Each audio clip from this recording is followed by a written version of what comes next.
This is the people of the state of New York against Donald J. Trump, Indictment 71543 of 2023. Appearances. Starting with the people, please. For the people, ADAs, Joshua Steinglass, Susan Hoffinger, Becky Mangold, Matthew Colangelo, Christopher Conroy, and Catherine Ellis. Good morning, Your Honor. Susan Nichelles. I am here with President Trump, Todd Blanche, Emil Bove, and Gedalia Stern. Good morning. Good morning, Mr. Trump. Anything that we need to discuss? I don't think so, Judge. All right. Your Honor, just one thing. We want to renew our objection this morning to... We are informed that the witness today, the second witness, will be Stormy Daniels, and we want to renew our objection to her testifying, in particular, to her testifying about any details of any sexual acts. We think that this is irrelevant. It has nothing to do with the charges in this case. And to the extent that it has any relevance, it's unduly prejudicial. And there really is no reason for it to be coming into the case about books and records here. And when you say details of any sexual act, what do you mean? Do you mean more than just we had sex? Yes, Your Honor. Okay, I will hear from the people. Your Honor, this has been fully briefed by the defense, and Your Honor has ruled in your court decision on March 18th of 2024, at page 304. And you placed some limits on testimony regarding Karen McDougal and incidents in June, but no limits on the testimony of Stormy Daniels, obviously, recognizing that her testimony and the narrative completes the story of, the events that precipitated the payoff shortly before the election. The details of the encounter, Your Honor, are important.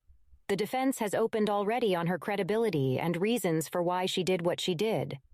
They have cited money that she has made on other things, and it's important for us to establish her credibility here. So therefore, the details are important. We have been careful, Your Honor, to omit certain details that might be too salacious.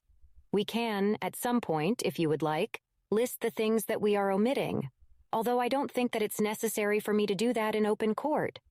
But the general details of what occurred, including the sex act, barring certain details that are unnecessary, are a significant part of the story, but also very important for us in terms of her credibility. So when you say that some details are necessary, can you give me a sense of what you have in mind? Yes, I mean the details will be how she ended up having a sexual encounter with him. Obviously we will elicit the conversation that occurred in the hotel room, at the defendant's hotel room. I think the full conversation is very, very important. How she even ended up having a sexual act with him, and then in terms of the sexual act, it will be just very basic. It's not going to involve any descriptions of genitalia or anything of that nature.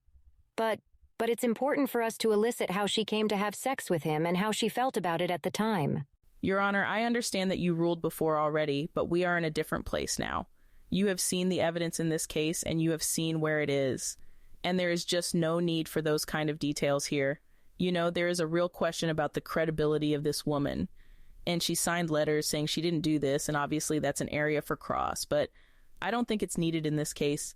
This case is a case about books and records, and we shouldn't be getting into how she felt about what happened in the room, really. Well, I don't know that Ms. Hoffinger said that. I'm satisfied with the representations that Ms. Hoffinger has made.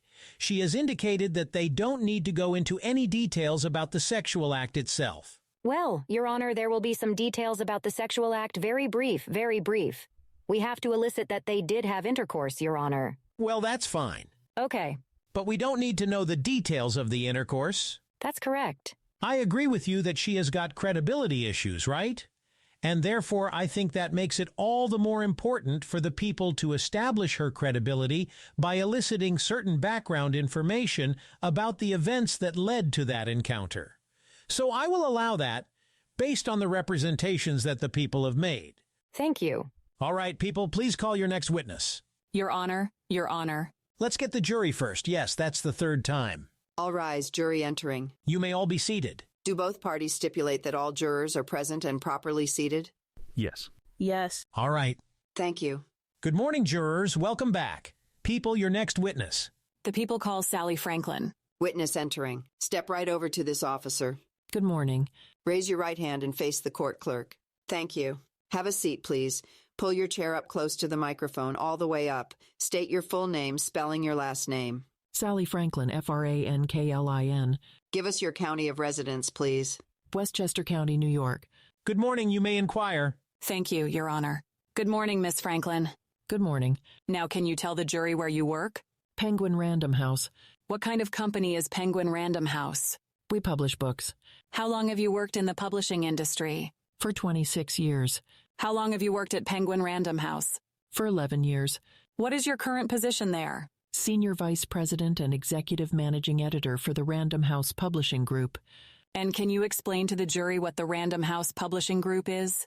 Yes, it is a division in Penguin Random House that comprises about 20 imprints, and imprints are like brands of books. Are you familiar with something called Ballantine Books?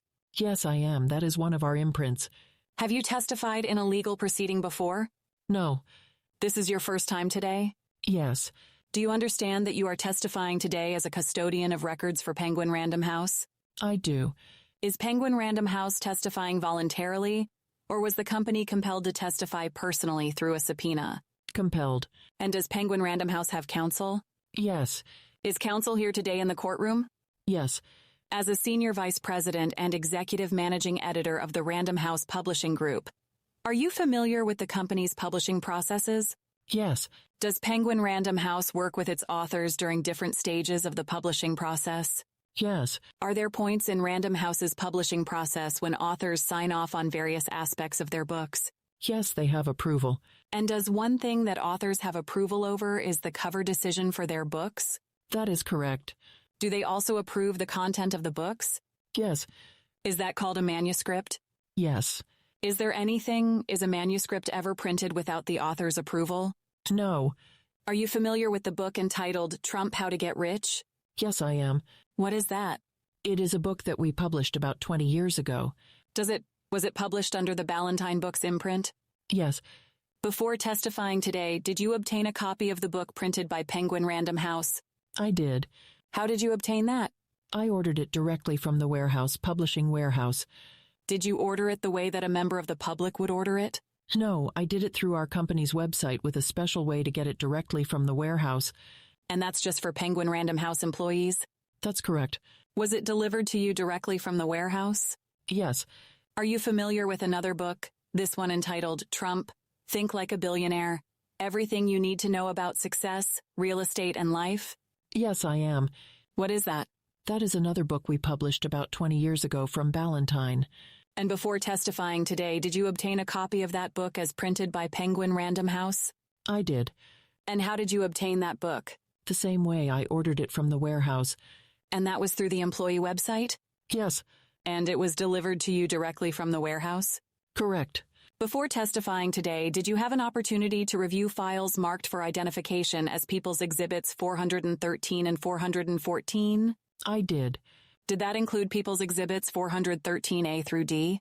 Yes. And did that also include what has been marked for identification as People's Exhibits 414A through D?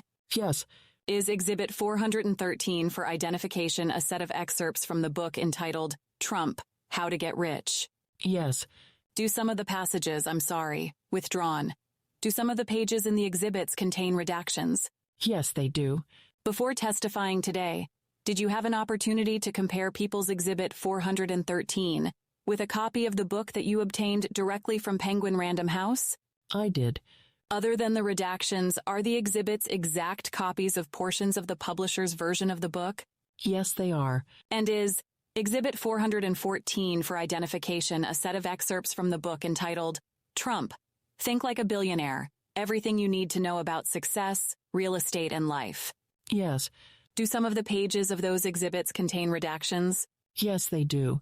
Before testifying today, did you have an opportunity to compare People's Exhibits 414 for identification with a copy of the book that you obtained directly from Penguin Random House? I did. Other than the redactions, are the exhibits exact copies of the portions of the publisher's version of the book? They are.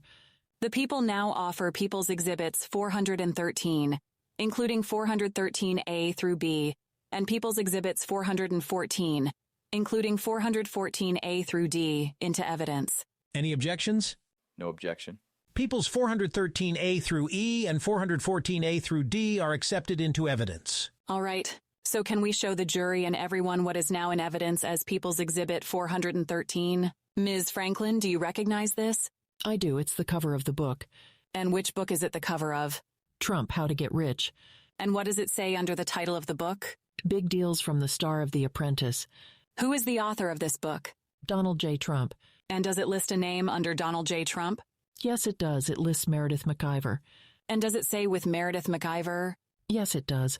What does the with mean there? That means that she helped write the book. Donald J. Trump is the primary author. Meredith McIver helped. And looking now at the cover design for the book, is there a cover photo on the book? I'm sorry, is there a cover photo? I'm sorry. Is there a cover photo for the cover of the book? Yes. What's depicted in the cover photo? Donald J. Trump. And what's the largest word on the cover? Trump. And what percentage of the cover is the word Trump? It looks about roughly 30% to me. How many times does the word Trump appear on the cover of this book? 3 times. Turning now to the following page of the PDF. Do you know what this is? Yes, this is the title page. And this is the internal title page for the book? Correct. And again, what percentage of the page is the word Trump? It looks to me like it's about 25%, 20%. And is the imprint for the book shown on this page? Yes, it's Ballantine Books. Turning now to the following page. Do you recognize this? Yes, this is the copyright page for the book. And does it also show the publication information for the book? It does. Can you tell what year this book was first published? Yes, this book was first published in 2004. And can you tell what year this edition was published? Yes, 2004. Is there copyright notice on the page? Yes, it's copyright by Donald J. Trump. Is there anybody else listed next to the copyright? No, there is not. All right. Can we please show the jury what's in evidence as People's Exhibit 413A? What is this? This is a page from the text, page 3 from the interior of the book. Is there a title on this page? Yes, it is Be a General. And can you read the unredacted portion of the text? Yes, I am the chairman and president of the Trump Organization. I like saying that because it means a great deal to me. And are there words on the very bottom of the page above the page number? Yes, they say the Donald J. Trump School of Business and Management. Turning now to what's in evidence as People's Exhibit 413B. Is this another excerpt from the same book? Yes, page 71. And can you please read the title shown on this page? Pay attention to the details. Can you please read the unredacted portion of the page? If you don't know every aspect of what you're doing, down to the paper clips, you're setting yourself up for some unwelcome surprises. And again, are there in smaller letters above the page numbers? Is there something written there? Yes, it says your personal apprenticeship career advice from the Donald. Turning now to what's in evidence as 413C. Is this another excerpt from the same book? Yes, page 162. And what is the title of this on this page? Sometimes you still have to screw them. Can you please read the unredacted portion of this excerpt? For many years I've said that if someone screws you, screw them back. When somebody hurts you, you just go after them as viciously and as violently as you can. Like it says in the Bible, an eye for an eye. Now, can we please display for the jury what is in evidence as People's Exhibit 413D? Is this another excerpt from the same book? Yes, page 203. Can you please read the unredacted portion of this page to the jury? 3 p.m., Alan Weisselberg, my CFO, comes in for a meeting. He's been with me for 30 years and keeps a handle on everything, which is not an easy job. He runs things beautifully. His team is tight and fast, and so are our meetings. And what does it say in the small lettering above the page number? The Trump lifestyle. And next, can we turn to what's in evidence as People's Exhibit 413E? Is this another excerpt from the book Trump, How to Get Rich? Yes, page 267. Can you read the unredacted portion of this page? All the women on The Apprentice flirted with me consciously or unconsciously. That's to be expected. A sexual dynamic is always present between people unless you are asexual. And what does it say in the small letters at the bottom of the page? Inside The Apprentice. Can we now show the jury what is evidence as People's Exhibit 414? Do you recognize this? Yes, it's the cover of Think Like a Billionaire. Is that the full title? The full title is Trump, Think Like a Billionaire. Everything you need to know about success, real estate, and life. Who is the author? Donald J. Trump. Is there another name listed under his? Yes, that's with Meredith McIver. And again, what does with indicate here? It means that they have helped the primary author with the book. And is there a picture of somebody on the cover of the book? Yes, it's Donald J. Trump. Is anybody else shown on the cover of the book? No. And in terms of cover design, what is the word the largest font on this page? Trump. Turning now to the next page. Is this the title page of the same book? It is. And does it show that it was printed by the Ballantine Books imprint? It does. Turning now to the following page. Do you recognize this? Yes, I do. It's the copyright page.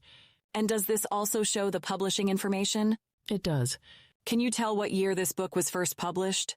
It was first published in hardcover in 2004. And can you tell what year this edition was published? Yes, 2005. And does this also show the ultimate publisher of the book? Yes, Ballantine. And is there copyright on this page? Yes, it's copyright by Donald J. Trump. Are there any other names next to the copyright? No, there are not. Turning now to what's in evidence as People's Exhibit 414A, displaying that for the jury. Is this an excerpt of that same book? It is page 41. And can you please read the unredacted portion of this page? When you are working with a decorator, make sure you ask to see all of the invoices. Decorators are, by nature, honest people, but you should be double-checking regardless. Now, turning to what is in evidence as People's Exhibit 414B. Can you please scroll through the pages of this exhibit for the jury? Ms. Franklin, does this show 3 pages of the same book, How to Be a Billionaire? Yes, pages 63 through 65. And is this one chapter of the book? Yes, it is. What's the title of this chapter? How to Pinch Pennies. And can you please read the unredacted portions of this exhibit? Yes. I will blow that up for you if it's too small. Can we make it bigger? It's fine for me. Okay. When Spy magazine started years ago, they decided to do a Who is the Cheapest Millionaire test. They sent checks in the amounts from 50 cents to $5 to a list of millionaires throughout the country. I received a check for 50 cents, and we at the Trump Organization deposited it. They may call that cheap. I call it watching the bottom line. Every dollar counts in business, and for that matter, every dime. Penny pinching? You bet, I'm all for it. As I said before, I always sign my checks, so I know where my money's going. In the same spirit, I also always try to read my bills to make sure I'm not being overcharged. Thank you. There is human and now computer error everywhere, at restaurants, at the phone company, at the grocery store, at hotels, and you'd be surprised by how much this human error can cost you. Don't be obsessive about it, but check through your bills from time to time. You should also always feel comfortable bargaining for goods and services. I do it all the time, and I'm one of the richest men on earth. Even in high-end shops, I bargain. After all, the more you're paying for something, the more the seller should be able to shave off the price. I hate paying retail, and it makes me cringe when I see other people doing it. I've walked into stores and offered $2,000 for a $10,000 item.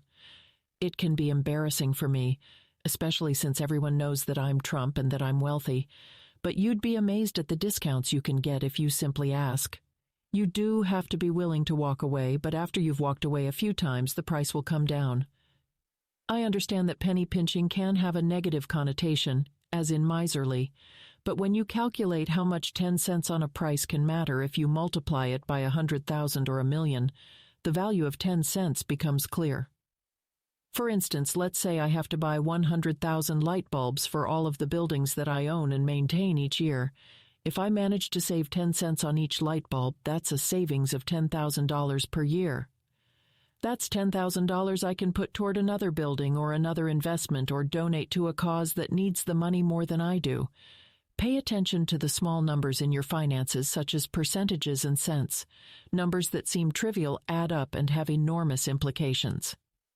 My parents hammered frugality into me at an early age, and it's the most important money management skill a person can use. Call it penny pinching if you want to. I call it financial smarts. Thank you. Can you pull up for the jury what's in evidence as People's 414C? Ms. Franklin, is this another chapter of Trump, How to Be a Billionaire? Yes, pages 66 and 67. What is the chapter title? How to decide how much risk to assume. How to decide how much risk to assume when investing. Can you please read for the jury the unredacted portion of this chapter? You need to watch the bottom line. Alan Weisselberg, my chief financial officer, has to be one of the toughest people in business when it comes to money. When I was having some financial problems in the early 1990s, I called Alan into my office and told him there would be tough times ahead. The banks were about to cut off our funding. Alan said no problem, and went back to his office, where he proceeded to renegotiate almost every payment from that point forward. He did whatever was necessary to protect the bottom line and refused to succumb to the pressures of risk. Now he's negotiating with bankers on deals worth hundreds of millions of dollars, and he's so tough that most banks would rather I negotiate the deal than him. He's a loyal employee, and he's the ultimate master at playing the cards of business. And then lastly, can we pull up what's in evidence as People's Exhibit 414D? Ms. Franklin, is this another chapter of the book, Trump, How to Be a Billionaire? Yes, pages 68 and 69. What is the chapter title? How to Stay on Top of Your Finances. And can you please read the unredacted portion of this chapter to the jury? Periodically, I ask my financial department for what I call my financial small shot. This report reflects, among other financial data, my cash balances, investments, sales of condominium units, and so forth. If I didn't check up on it regularly, I would be in big financial trouble and I would have no one to blame but myself. Don't assume that your stocks are performing well or that your house is appreciating in value or that your business is growing just because someone tells you it is. Always look at the numbers yourself. If things turn grim, you're the one left holding the checkbook. One day back in the late 1980s, Jeff McConney, my controller, prepared my small shot and brought it to me. I looked down at it and immediately told Jeff, "You're fired." I told him I didn't want excuses and I thought he was doing a lousy job managing my cash. Although I am a multi-billionaire and I head a multi-billion-dollar organization, every dollar spent by this company comes out of my pocket. The point I was making to Jeff was that even though various payments always need to be made, always question invoices and never accept a contractor's first bid. Negotiate, or get out. Jeff got the message and has been with me for 17 years and is doing a terrific job. He looks out for my bottom line as if the money were his own. No further questions. You may inquire. Thank you, Your Honor. Good morning. How are you, Ms. Franklin? Okay, thank you. Now, you said you are represented by lawyers. You are not paying for your own lawyers, are you? No. So you mentioned that on both of these books, there's a second name on the front page, Meredith McIver, correct? Yes. And is what? Is her role sometimes called a ghostwriter? It depends. Sure, I'm not sure exactly how much she did for that book, but sure, she could be a she ghostwriter. So when you said you're not sure, you mean you don't know what role Ms. McIver had in these two books? I don't know how much she contributed. I know that Donald Trump was the author of the book. I'm not sure how exactly specifically she contributed. And you're not sure because it varies depending on the book, the primary author, and if there is a secondary author, it could vary, correct? Yes. So at times, does someone like Ms. McIver sit and interview the primary author as the book is written? I'm not sure exactly again what she did. I'm not asking you what she did. Okay. I'm just asking you, in your experience, is that something that happened at times? I think that she would have discussed it with him. And there are times when a secondary author interviews other people to help the primary author write the book? I'm not sure. I don't know. But you don't know what role Miss McIver had in either of these books at all, correct? I don't. All I know is that she helped our primary author in some way. And you said you purchased both these books in kind of the way any of us, or similar to the way we would purchase the book? No, the way that I purchased it is the way that an employee of Penguin Random House would purchase it. So if we could put up Exhibit 413, just the first page briefly, this can go for everybody. Who decides how to make the cover? Like what the cover should look like? It's usually we have a cover design department here, and then they usually work with the author. And is one of the goals of how you make the cover look to make it look presentable so that you can sell copies of the book? One of our goals is selling copies of the book, but our authors our goal is to make the authors happy also. But yes, we definitely want to sell copies of our book. Your goal is to make the authors happy, or what do you mean? If they have approval over the cover, we consider that. We also want to sell the book. Sure. And because you are trying to make money off the book, correct? That is correct. And for this book, which is How to Get Rich, that book, it was about 320 pages, correct? Approximately? I would have to double-check it. Are you looking at it now? I can look at it, yes. It is approximately 320 pages. And you were just shown redacted versions of 5 of those pages, correct? And asked to read those portions? Yes. If we could put up Exhibit 414, please. For this book, you know that, or maybe you will need to check that it's approximately 283 pages. Yes, 288. Just so it's clear, you actually have both books in front of you? A witness indicating. And now are you holding it up to just confirm? Yes. And you were asked to read, a few minutes ago, redacted portions of about 6 pages of that 283-page book, correct? Yes, I don't remember the exact page, but yes, several pages. And you didn't pick which portions to read, did you? You just read what you were directed to read, correct? That is correct. I don't have any further questions, Your Honor. Thank you. Any redirect? Yes, Your Honor. Now, Ms. Franklin, I believe Mr. Blanche was asking you about the ghostwriting process. In your experience. Yes, I'm sorry. In your experience, do ghostwriters ever write entire books without the author's knowledge? No. In your experience, do ghostwriters ever create content without any input from the author? No. And is it your understanding that an author works for a ghostwriter, or does a ghostwriter work for the author? The ghostwriter works for the author. And are you aware of any books written by ghostwriters where the author wasn't aware of the content of the book? No, I am not. Before testifying today, did you have an opportunity to review People's Exhibit 414 F, G, and H for identification? Yes. And are those excerpts of the book How to Get Rich? Yes. Did you have an opportunity to compare the exhibits with the copies of the book that you purchased? I did. And are the exhibits exact copies of the book that you purchased or portions of it? They are. The people now offer exhibits 413F, 413G, and 413H into evidence. One moment, Your Honor. All right. Counsel confer. May we approach, Your Honor? Yes. At sidebar. Yes, Mr. Blanche. I just don't think these were on our exhibit list, Your Honor, and so I have never seen them before. I am not required to provide redirect examination exhibits. And, obviously, the redirect exhibits will depend on the cross-examination. Well, what was the cross-examination that opened this up? Tell me how this goes to the cross. So exhibits 413, and there are similar ones for 414, are the dedication page, the introduction and the acknowledgments page of each of those books, showing quotes from the author and information that is within the primary author's unique knowledge. And to the extent that the defense is challenging attribution, these establish that the defendant was aware of statements in his throughout his book. In no way did I challenge attribution. I just asked the witness to explain what a ghostwriter was, if she had any knowledge about the ghostwriter. That's not challenging attribution even a little bit. You questioned that it was possible that there were contents in that book that you are not attributing to your client, that possibly it was written by the ghostwriter. I think it's fair. I'm not allowed to introduce exhibits that were never produced to the people, Your Honor. We did not open the door based upon a question about just what a ghostwriter is and what a ghostwriter may do.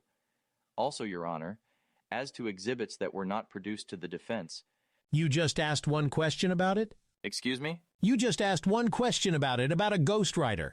To help the jury understand what a ghostwriter is, not about this particular book. She has no knowledge about this book. Your Honor, they also previously elicited testimony from Rona Graff that Meredith McIver was a ghostwriter for Mr. Trump. And they raised objections in limine that these exhibits should not be introduced altogether, that not of these exhibits can be attributed to Mr. Trump, so that all of these... Based on your cross-examination, the impression that I got from the questions that you were asking was that you were calling into question just how much control Mr. Trump had with the contents of the book. I think this is fair. I will allow it. Well, Your Honor. Sidebar concluded. Again, the people offer exhibits 413F, 413G, and 413H into evidence. Your Honor, with your permission, can those exhibits be admitted? The objection is noted and overruled. People's 413 F, G, and H are accepted into evidence. Thank you, Your Honor. Can we please display for the jury what is in evidence as People's Exhibit 413F? Now, Ms. Franklin, I believe that you previously testified that this exhibit and the next two are excerpts from the book, Trump, How to Get Rich. Is that right? Yes. And is this a page from that book? It is. Is this the dedication page? It is not. It's the epigraph page. What's the epigraph page? Am I saying that correctly? I'm sorry, it's a quote like usually the dedication, the author dedicates the book to somebody. It's usually a quote from somebody very important that the author wants to highlight to set up the book. And are there how many quotes are on this page? 2. And who is the top quote attributed to? Mary Trump, the author's mother. And who is the bottom quote attributed to? The author, Donald J. Trump. Does it say Donald J. Trump? No, it says DJT. You are right. I apologize. And in your experience, are quotes attributed to the author's mother something that would typically be written by the ghostwriter or the author? The author. Can we now please display for the jury what has been entered into evidence as People's Exhibit 413G? Can we show briefly all of the pages of this exhibit? Ms. Franklin, do you know what part of the book this is? Yes, it's the introduction. Can you please turn to the second page? It looks like we may be having some technical difficulties. There you go. And can you see the paragraph 1, 2, 3, 4 full paragraphs down, starting with how to get rich? Yes. Can you please read that paragraph to the jury? Yes. How to get rich, that's what I decided to call it, because whenever I meet people, that's usually what they want to know from me.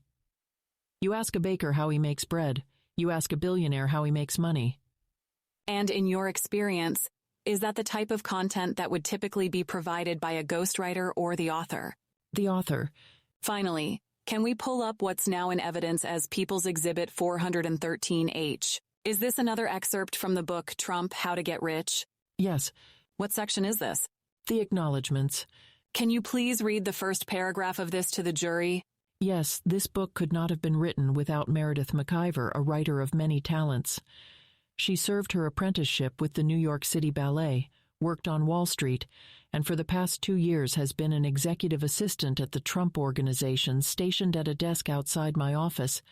As you know, my door is always open, so Meredith has heard everything and she's taken good notes. She's done a remarkable job of helping me put my thoughts and experience on paper.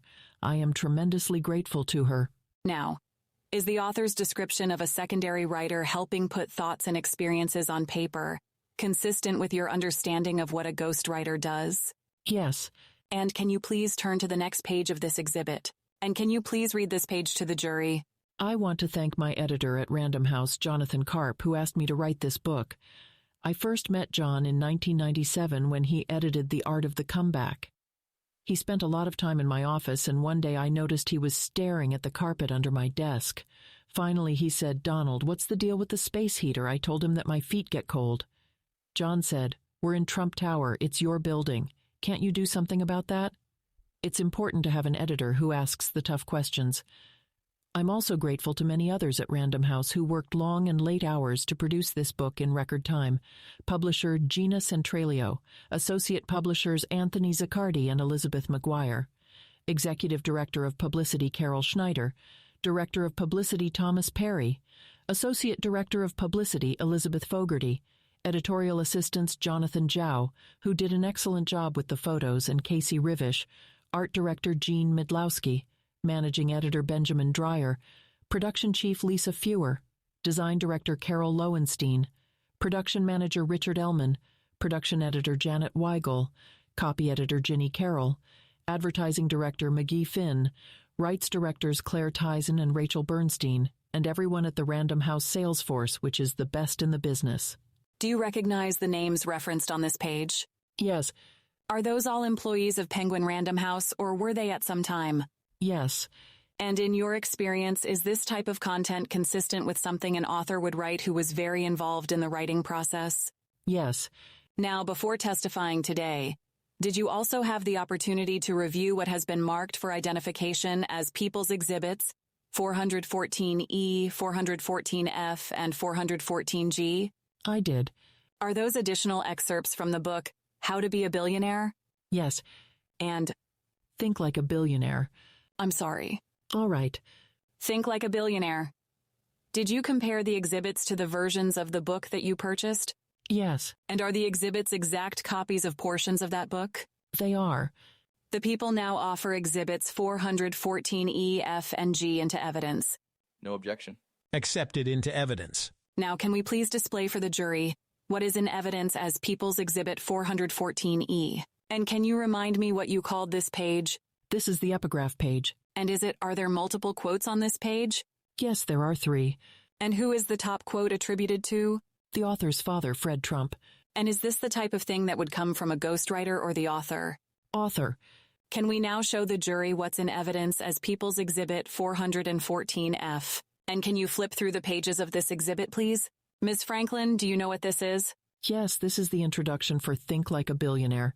And looking at the first page of the exhibit, is that page Debtor? Yes. Roman numeral 11? Yes. Can you please read the bottom paragraph of that page? In my previous book, How to Get Rich, I shared some of my favorite techniques for running a profitable business and becoming a TV megastar.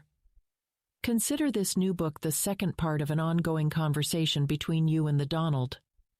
The Billionaire's equivalent of those best-selling works of inspiration, Conversations with God and Conversations with God, Book 2. Can we please turn to the next page of the exhibit, please? And can you read the last two full paragraphs on the second page of the exhibit?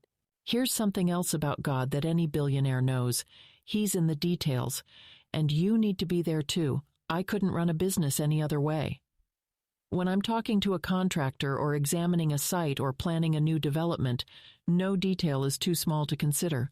I even try to sign as many checks as possible. For me, there's nothing worse than a computer signing a check. When you sign a check yourself. I'm sorry, was it a computer signing a check? Oh, sorry. For me, there's nothing worse than a computer signing checks.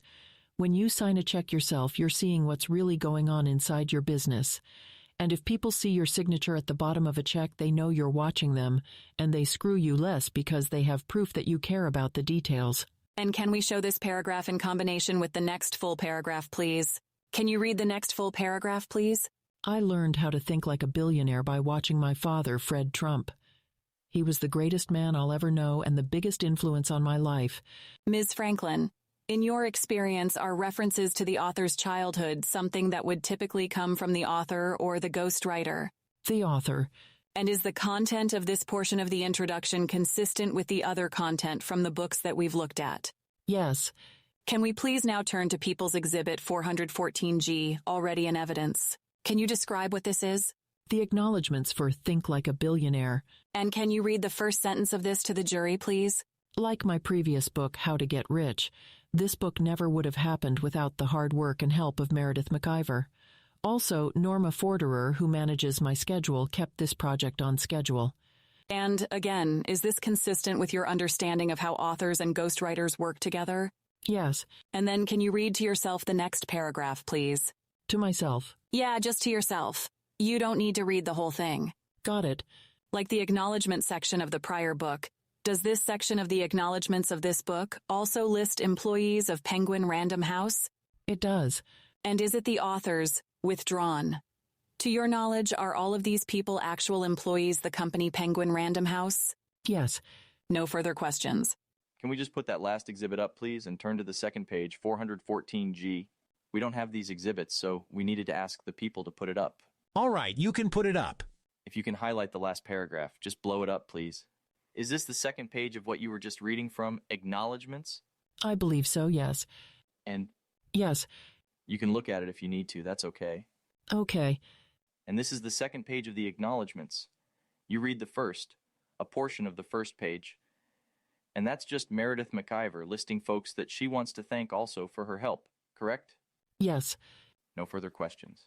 That's it? Nothing further, Your Honor. You can step down. Okay, thank you. Counsel, please approach. At sidebar. So I just want to go back for a second to Ms. Necalese's objection earlier. She referenced her objection to feelings coming out. Did you also refer to feelings, that you wanted to get into the feelings of Ms. Daniels? I think she's going to describe a little bit about how she felt at the time because it corroborates what happened.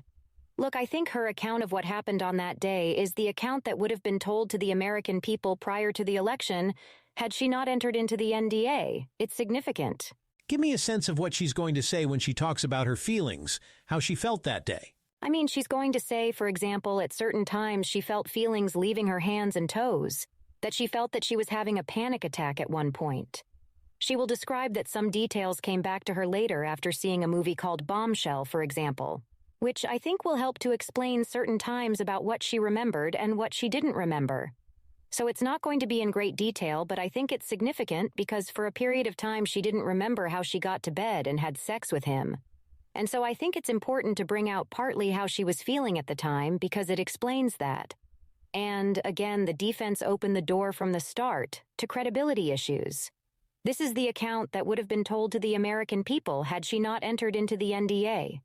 She entered into the NDA willingly, but had she not entered into the NDA, this is what would have been told to the American people. And that's why they wanted to pay her to remain silent. Judge, it's not the account that would have been told. Her story has changed over time. And if they go into this, we will have to go into how her story has changed. This is all a fabrication. This is not new. This is not a fabrication, nor has her story changed. I think we will be able to establish if the defense goes into this, they are saying that this is a new fabrication. There are prior, consistent statements, and so I image we will deal with that at that time. To the extent that it helps to explain that she had forgotten some things and she remembered certain other things, I will allow it. Okay. To the extent that it goes into how she felt when she got into the bed and feelings while lying there, I think we should wait and see what happens on cross-examination. So, in other words, I can't elicit how she felt at the time. That she was, it explains why there are certain details she still doesn't remember. What do you expect her to say with respect to that? Precisely what I said. She's going to say that she felt numb. She didn't expect it to happen. She felt numb. At one point, she almost felt like she was having a panic attack, and she has not been able to remember some of the details. And some of the details she has always remembered, and some of the details, precisely how she got from the bathroom to the bed, some of them came back to her in 2019 when she saw a certain movie. All right. So I think it explains what we expect the defense will do, and what they've indicated that they will do. So in our direct, we are entitled to bring this out and draw the sting in order to explain. Well, we would not be going there if the prosecutor wasn't going there. So it's not drawing the sting out of, they are putting in very prejudicial material and they are not drawing the sting out. They are essentially making this into rape, which is totally improper, that she felt threatened and... Let me make this clear. And that she felt threatened into doing it. Let me make this clear. She has always said, and she did not say, she will not say that. She will not say that this is a sexual assault. That will not be her account, has not been her account, and never has been. So to the extent that that is the way that the defense is characterizing that, I will make that clear, and she will make that clear. Judge, there is, additionally, another area that I don't know whether the prosecutors intend to go into, but I would ask that she be precluded from being asked. She has said on various occasions, starting in 2018, that she and her daughter were threatened by some random man. That she and her daughter's lives were threatened by some random man in a parking lot, and that's why she didn't tell her story earlier. And there is no connection at all to, I don't believe her story. But there is also just no connection to President Trump in any way on this. And so we would ask that that be precluded. We are not suggesting that it was President Trump who did that. There are a few things that I would say. First of all, the defense opened the door in their cross-examination of Keith Davidson. They put in the clip saying that Avenatti said something about her story of being threatened in a parking lot in 2011 by a man as being not true. It is also the basis of a defamation claim, which the defense opened the door to on their opening when they said that this is all just about the fact that she owes him some legal fees having to do with that case. So they've opened the door. It also goes to, Your Honor, directly to why she didn't tell her story at various times. So it's a critical piece. They've opened the door to it, and we should be allowed to elicit it. The latter issue that you say they did open the door to. Uh-huh. You can step back and just give me a second to think about that. Sure. And, Your Honor, if I may ask for a few minutes before we start. Sidebar concluded. I'm sorry. Come back, please. Start sidebar. On the direct examination, I'm going to ask you to not get into the feelings that you just described. You can get into the sexual act, that there was a sexual act. Of course, you can talk about how she got there, how she ended up in the room. Just the facts. You can get into the facts. Just don't ask her how she felt at the time. Well, I don't want to get into how she felt emotionally at that time. I don't want you to get into that on your direct. We will wait to see what happens on cross-examination. Okay. And maybe at that time we can revisit it. Okay. Okay. Uh-huh. Sidebar concluded. All right, people, your next witness, please. The people call Stormy Daniels, Your Honor. Witness entering. The witness, Stormy Daniels, enters the courtroom and steps up to the witness stand. Step up to the officer. Step up here. Raise your right hand and face the court clerk. You could have a seat. Thank you. Pull your chair up to the microphone and state your first and last name and spell last name for the record.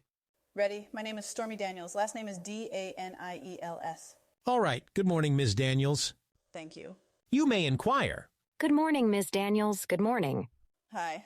Ms. Daniels, have you also been known as Stephanie Clifford? Yes. What name do you prefer that we use here in court? Stormy Daniels.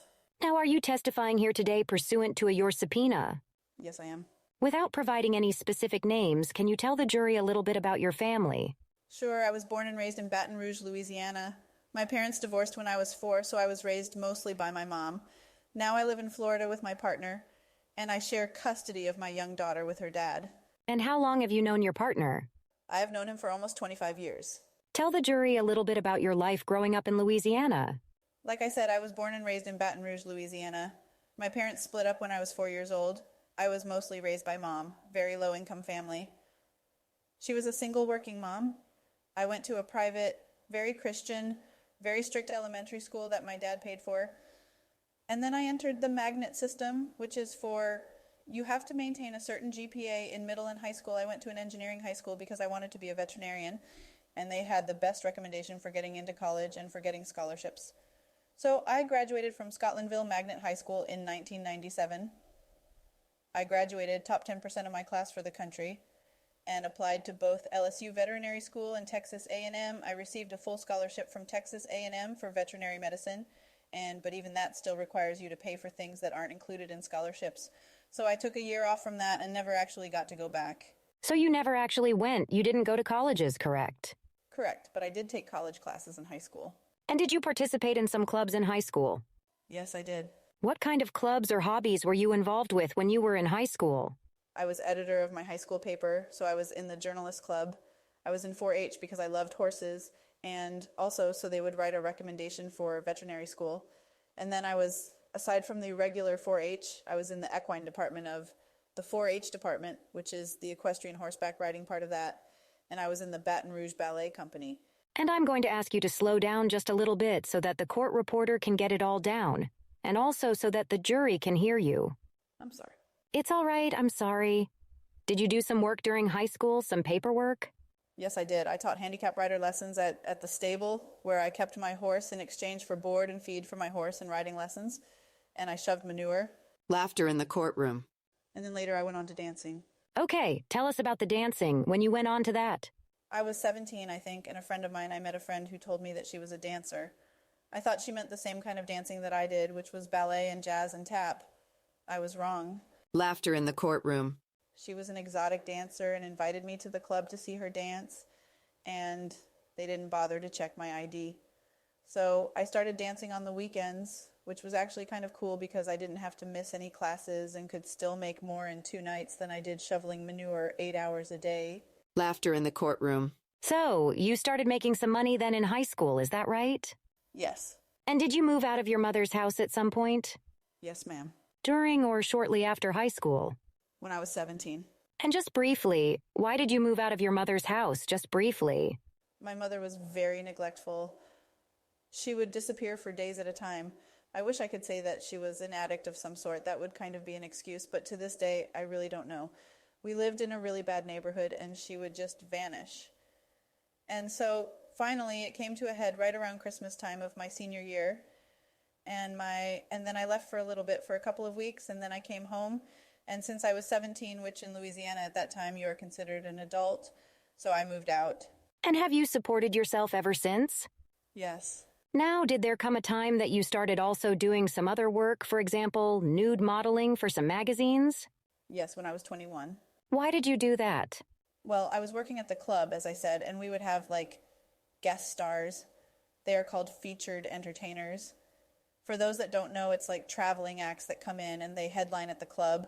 They put on very fancy burlesque shows. They either breathe fire or do aerial stilts, just like they are the star performance, and they give them all the special treatment. And because I had this background in actual dancing, and I was like, I want to do that, but you have to have some sort of reason to be the headliner. You have to have a reason they pay you to come in and be the star. And the way to do that is either to pose for magazines or do competitions or to do adult movies. So if you are a regular girl in the club, you can come and perform, but if you were like in Playboy or Playboy Centerfolds or one of those people, then you could be a headliner. So you would have to have what they would call credentials or credits. And so I asked a lot of those performers how they got those. And of course, they said you have to have these credits or a reason to be the star. And they connected me with some photographers and videographers, and I went on to pose for some magazines to get the accolades, I guess, to be able to go on tour as the featured entertainer. Would that enable you to make more money? Yes, obviously you get paid for that. How old were you when you started that work? 21. Now, did there come a time that you also worked in the adult film industry? Yes. Why did you move into doing that work? It started the same way I just explained. So when you had those, you were this guest star, this featured entertainer. You can do contests, and you could literally be Miss Nude North America, or you can do magazines, like I said. But each one of these are sort of like a level. They top out on a pay grade, and the people who make the most for their appearances were the girls, performers who had done adult films. And I topped out of rate and was doing really well. I never had any sort of issue with nudity or sex or adult films. Went to California with a girlfriend of mine who was out there to do a shoot. And she obviously just wanted me to go with her, and I never went to California. She said, "I will pay for your trip. I am so scared." So I went with her. I was an extra, like a completely closed background extra in a bar on her shoots. And the director, who is a very famous director from a famous adult company, Wicked Pictures, saw me and said he actually thought I was already an adult actress and asked me if I would be in another movie. I honestly was kind of scared to do it, and she said, "I will do it with you. And just doing one, you can say you have done it, and it bumps you up in pay grade." So I said, "Yes, and I will cut out a lot of the other details." And 5 days later, she got on a plane to fly back home, and I got offered a contract at Wicked Pictures. And how old were you at the time? 23. Did there come a time that you started writing for adult films? Yes, about 6 months later. Were you still about 23 years old? I was 23, yes. Do you continue to write for adult films? Yes, I still do. And did there come a time when you started directing in that industry? Yes, I directed my first adult film. It was a feature, which is, there are two kinds of films. One that is like not scripted and you are just sort of like seen. There is no thinking, or you don't have to learn dialogue or whatever. And then there are adult features that are very scripted, kind of the ones, if you cut out the really naughty stuff, you will see on TV late at night. They are basically actual movies that have sex. That's what the company I wrote for did. I was one of the youngest, if not the youngest, adult feature director, and definitely the youngest female feature director. I started directing when I was 23, and I have directed over 150 films, and I have won 11 Best Director Awards and 2 Best Screenplays. And have you also acted in what we would call mainstream movies? Yes. Could you give the jury examples of those you did? Sure. I was in a movie called 40-Year-Old Virgin, Knocked Up, Finding Bliss, a whole bunch. I've been in TV shows too. I will just ask you to slow down a little bit. I was in a television show called The Dirt with Courtney Cox, Superbad. And have you also acted in some music videos? Yes, I did some music videos for Maroon 5, a band called Granny Four Barrel, Rob Zombie. Have you also directed some music videos? Yes. Have you also written, or are you writing some books? Yes, I've written a book, and I am in the process of finishing up 2 others. And the name of the book you completed? Well, the book that I completed was released in 2018. It's called Full Disclosure, and 2 more are coming out next year. And have you also done some comedy shows? Yes. Have you also in the past hosted a podcast? Yes. What was the podcast about? The podcast was called Beyond the Norm. It was sort of anything that is beyond the norm. It was about anything from like serial killers, female serial killers, to UFO abductions, paranormal stuff, porn. It's beyond the norm, politics, anything like that. In connection with the podcast that might have involved politics, in some of those, did you discuss Mr. Trump or your experience with him? Yes, of course. Do you still host that podcast? Sadly, no, I don't. Why not? Because I got fired. Why was that? Because I was reluctant to continue talking about just that one narrative about this case and about, like politics. I was told I could pick a variety of things to talk about, and they just kept going down this one subject line. And it is because of that subject line that you do not have the podcast? Correct. Were you recently featured in a documentary? Yes. What briefly was the documentary about? About my life and my story. Included in that documentary, did you also speak about Mr. Trump and your experience with him? Yes. In about 2009, did you also explore running in the Republican primary for Senate in Louisiana? Yes. Can you tell the jury a little about that? In 2009, let's see, I got an email from a friend saying, "Did you know about this? There is a guy in Louisiana. First, it came at me as this person is using your name, your trademark name, and your image to promote himself." She was actually a little bit wrong. It was a Draft Stormy campaign, and it was to go against the Republican Senator David Vitter, and I got really mad and basically got a hold of the guy. His name was Brian Welsh, and went after him to stop using my name and image to promote himself. But it wasn't to promote himself. It was to bring attention to this candidate, the Republican candidate in Louisiana, who was running on a platform of who was anti-women and was trying to shut down reproductive rights and sex education in school and Planned Parenthood. Meanwhile, he got caught doing some unsavory things. And he had no intention of making me the senator, but I was helping to bring attention. I jumped on board and basically was saying that I was a better choice than this guy. But I dropped out. I never wanted to actually move back to Louisiana. I didn't want to establish residency. I made a lot more money doing the job that I was doing at the time, which made for some fun campaign slogans I would have loved to use. But David Vitter would never he wouldn't debate me. So just to clarify, so was the platform that you were interested in running on was to promote sex education and women's reproductive rights? Correct. And if you had run, you would be running as a Republican, correct? Correct. I would like now to direct your attention to July of 2006. Were you working at a celebrity golf tournament in Lake Tahoe at that time? Yes. And for whom were you working at the time? I was still under contract with Wicked Pictures, the adult film company. Contract, meaning you were both a director and a writer and also an actress. Yes, ma'am. And what were you and others from Wicked Entertainment doing at this golf tournament in Lake Tahoe in July of 2006? So Wicked sponsors one of the holes on the golf course, which, yes, I know it's very funny. We are an adult film company sponsoring one of the holes, and we had a table in the gift room where celebrities would come through, get a gift bag, check out the products, pose for photos, and that's pretty common in any sort of event. They usually have a gift room, and even the award shows have these. It's very common. So you went with others from your company to promote the company? Right. It was myself, the owner of the company, a couple of the staff from the company, and some of the contract girls, and the players would come around. You would stay at your hole that had the company's logo, and you would give them water, towels, take a photo. And then later the next day, or whatever, the evening, they would go to the gift rooms. And did you meet Donald Trump on the golf course at that celebrity golf tournament in Lake Tahoe? Yes, I did. Can you describe how you encountered him on the golf course? It was a very brief encounter. The players were playing.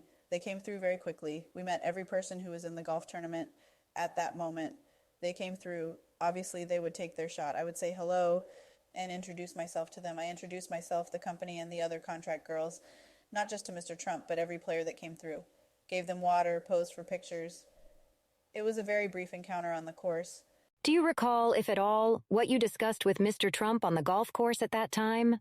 It wasn't very much. So, the owner of the company was like, "This is my contract girl, Jessica, and this is my contract star and director, Stormy Daniels." And that's when he acted like, "Oh, you actually direct too? You must be the smart one." And there is a picture, and they moved on. And what did you know about Mr. Trump at the time, if anything?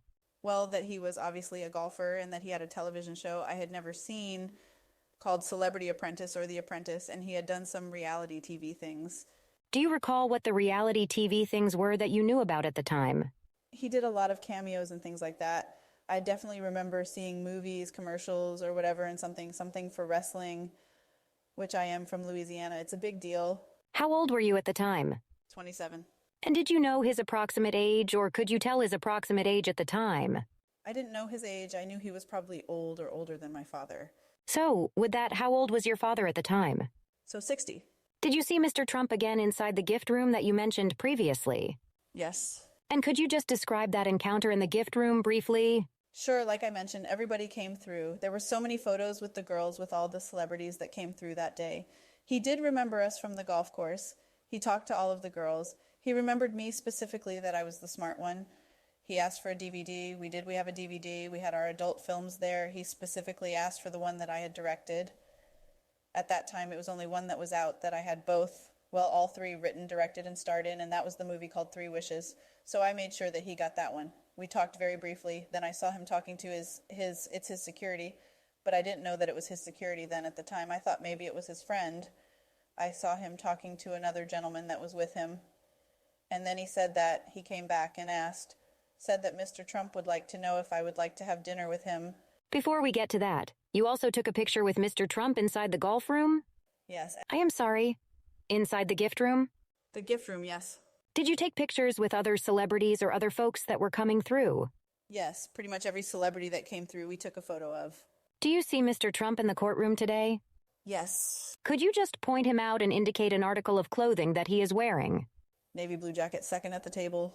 Indicating the defendant, Your Honor. Yes. Now, you mentioned a photo that you took with Mr. Trump, is that right? Correct. Officer, I am handing you a thumb drive, Ms. Daniels. I am handing you a thumb drive that contains 4 photos. Okay. Marked as People's Exhibits. 226, 227, 228A, and 229A for identification. Have you previously reviewed the photos that are contained on that thumb drive? Yes. How do you know that? Because it has my initials on the tag. And the date as well? Yes. Thank you. I am going to ask to please put up just for the witness, the court, and the parties. People's Exhibit 226 for identification. It will be on your screen in a minute. I have it. Do you recognize what's depicted in this photo? Yeah. What is depicted in the photo? It is a photo of myself and Mr. Trump in the gift. Is it a fair and accurate representation of what you and Mr. Trump looked like at the golf tournament inside of the gift room in July of 2006? Of course, yes. I offer it in evidence, Your Honor, People's Exhibit 226. No objection. 226 is accepted into evidence. Now, who took that photo of you that day, if you recall? It was a photographer who was working for Wicked. His name was Hal. And in that picture, what do you see Mr. Trump wearing, including a hat and his shirt? He is wearing a yellow-collared polo-styled shirt with a golf logo and a red hat with a matching logo. Can we now show People's 227 in evidence? I am sorry, I haven't offered it yet. Take it down, please. Can you just show it to the witness and the parties and counsel and the judge, of course? My apologies. Is this one of the photos that you reviewed on the thumb drive? Yes, it is. Do you recognize what's depicted in this photo? Yes. What is it? A photo of Mr. Trump at the golf course. Is it a fair and accurate representation of what Mr. Trump looked like to you the first time you met him on the golf course at the tournament in July of 2006? Yes, it is. I offer People's 227 in evidence, Your Honor. No objection. 227 is accepted into evidence. Now you can display it, thank you. Now what is Mr. Trump wearing in this photo? The same yellow shirt and red hat.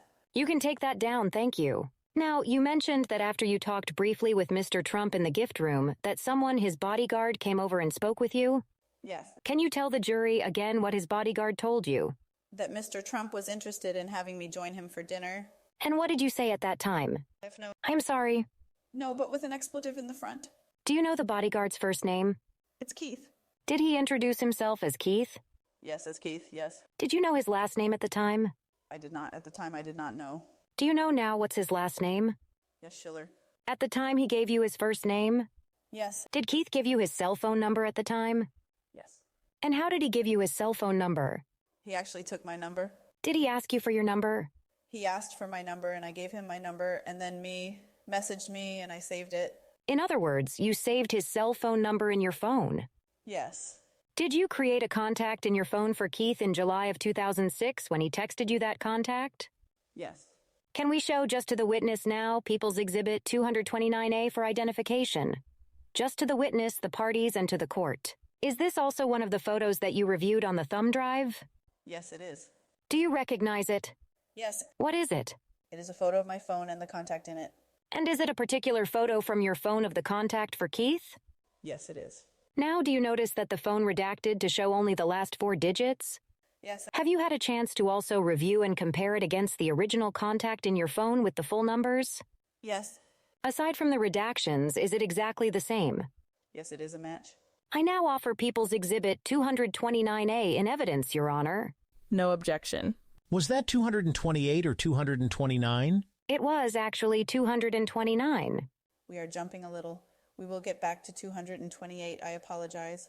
Okay, accepted into evidence. Tell us what that contact shows.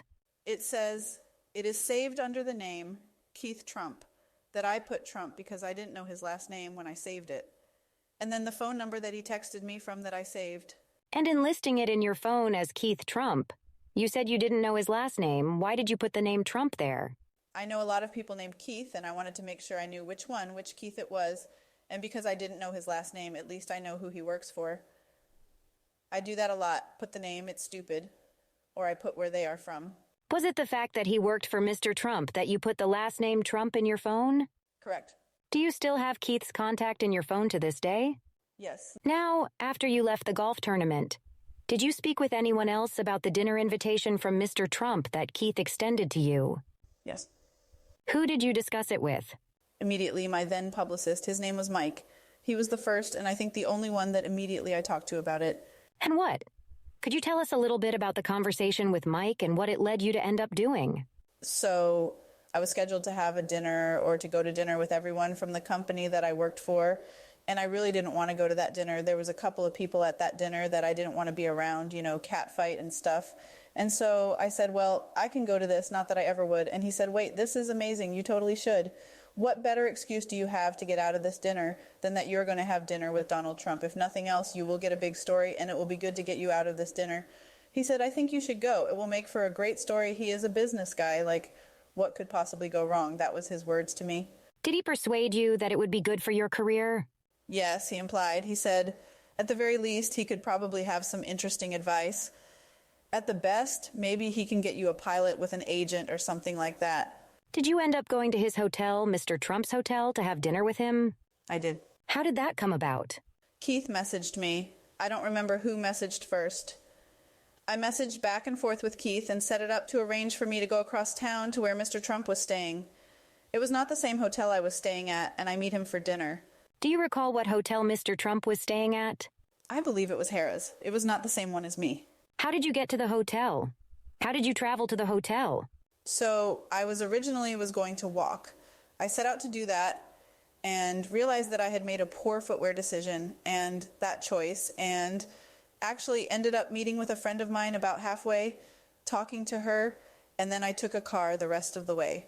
Did you indicate to your friend that you were going to have dinner with Mr. Trump? Yes. Can you describe, do you know approximately what time you arrived at Harrah's hotel that night? I was in the car, I believe, at sunset. Can you describe when you got to the hotel, arriving at the hotel and going inside? Yes, so I arrived and I went upstairs. Keith had given me very specific instructions to take a certain elevator up to the penthouse floor. It was the only way to get there, I guess. And so I did so, and I went up to that level, and that is where I met Keith. He was waiting for me outside of the door. How did you get into Mr. Trump's hotel suite? The door was actually open. It was cracked open, and his bodyguard, Keith, was standing right outside the double doors to his room. He said, "Hi, nice evening. You look nice," 1 or 2 sentences of pleasantries, and said, "Go on in." The door was already open, so I walked on in. He said, "Mr. Trump is there waiting for you." You have to slow down a little bit for the court reporter. What were your expectations in going to meet him that night at the hotel room? I didn't really have any expectations other than Keith had said, just come up here, meet up here, and then you guys can go downstairs together to one of the hotel had lots of really nice restaurants. So we would just go down to have dinner. That was my only expectation, that I would have to have dinner that I didn't want to with somebody else. Can you describe the first room that you saw when you entered the hotel suite? Inside the room? Yes, the first room you entered when you entered the penthouse. It wasn't really a room. It was like a foyer. What did it look like? It was just like a little area, round shape, black and white tiled floors in the center, a big, beautiful wooden table. It looked very heavy, like a mahogany or something, super fancy, with a big flower arrangement and a light above it, and it was very, very nice. Did you mention anything about the floor? The black and white tile. Did you mention that? I might have missed it. I apologize. Now describe, if you would, where you first encountered Mr. Trump inside of the hotel suite. It was right there inside of the doorway by the table with the flowers. And I called his name. I said hello, and he came from one of the main areas of the hotel suite. What, did you notice what he was wearing at the time when he came to greet you? Yes, he was wearing silk or satin pajamas, like 2-piece pajamas, that I immediately made fun of him for and said, "Does Mr. Hefner know you stole his pajamas?" Who were you referring to when you said Mr. Hefner? Hugh Hefner, the owner of Playboy magazine. Was that someone known for wearing pajamas out in public? It was sort of his signature uniform. He wore satin pajamas all the time. What did Mr. Trump do when you said that? I told him to go change, and he obliged very politely. Did he come back at some point in a different outfit? Yes. What was he wearing? Just a dress shirt and dress pants. And what were you doing when he went to go change? Just kind of walking around, looking around the suite. It actually was very quick. how fast he changed. It was a very big suite. You know, when you say hotel room, people often think of a hotel room that we are used to, and when you walk in, there is a bed, a dresser, and that's the connotation that people have in their head when you say a hotel room. This hotel room was 3 times the size of my apartment. What sort of rooms did you see in the hotel room? You walked in and... My apologies. What did you see in the suite? Suite. So you walked in this foyer that had a gigantic flower arrangement, as I said, and then you go into a living room area. That was also bigger than the living room in my first 3 houses, and it was carpet. And like I said, a full-size couch and chair and TV. And over to the left was a bar thing, I guess, and then another little room that had a table and chairs. It was almost a full-size dining room table with a full-size, some people call it a buffet. Some people call it a credenza, depending on where you are from. It was all heavy, beautiful furniture. There was another room over that way. I didn't go into that room. It was a very big, beautiful room. It was nicer than any of my friends' apartments. When Mr. Trump came back in the suit, you said he went to put on a dress shirt. Where did the 2 of you go at that point? To the table, I guess the dining room table. The table with the chairs would be where you would have dinner. Did you both sit down at that dining room table? Yes. Where was he sitting and where were you sitting? He was sitting across from me with his back against the wall, and the buffet credenza was behind him. And I was sitting directly across from him in the main area, the living room bar area behind me. And what, if anything, did Mr. Trump say about talking a while before dinner? It was a little bit early. I do remember it wasn't even dark outside just yet. It was still some light coming through the windows. And he said, you know, it was a bit early. Would you mind just talking for a bit and get to know each other? And then we can go down or we can stay up or whatever. I said, yes, absolutely. So I took a seat and we started talking. So what were some of the things that you discussed with him? First, I'm going to ask you, did you talk to him about how you grew up? Yes. Tell the jury a little bit about that. Yeah, I mean, it's getting to know you. It's pleasantries. Where are you from? What's your family like? Just all of the entry conversation kind of stuff. I told him where I was from. I told him, you know, where I grew up. He asked me about my family, all of those things, where I went to school. Did I go to college? Where did I live at that time? Did I have any children? I did not. Was I married? I wasn't then. Did I have a boyfriend? No, I didn't at the time. Just things that I like to do. Generally get to know you sort of things. And I don't remember the exact order of everything we discussed. I just remember the conversations. Let me just ask a follow-up question. Did you talk to him at all about the conditions of your childhood? Yes, absolutely. That it was a difficult time growing up? Objection, Your Honor. Yes. Sustained. Move to strike. That answer is stricken. I'm moving on to another question. Did he also ask about your work? Yes. Tell the jury a little bit about that. He asked how I got involved in the adult entertainment business.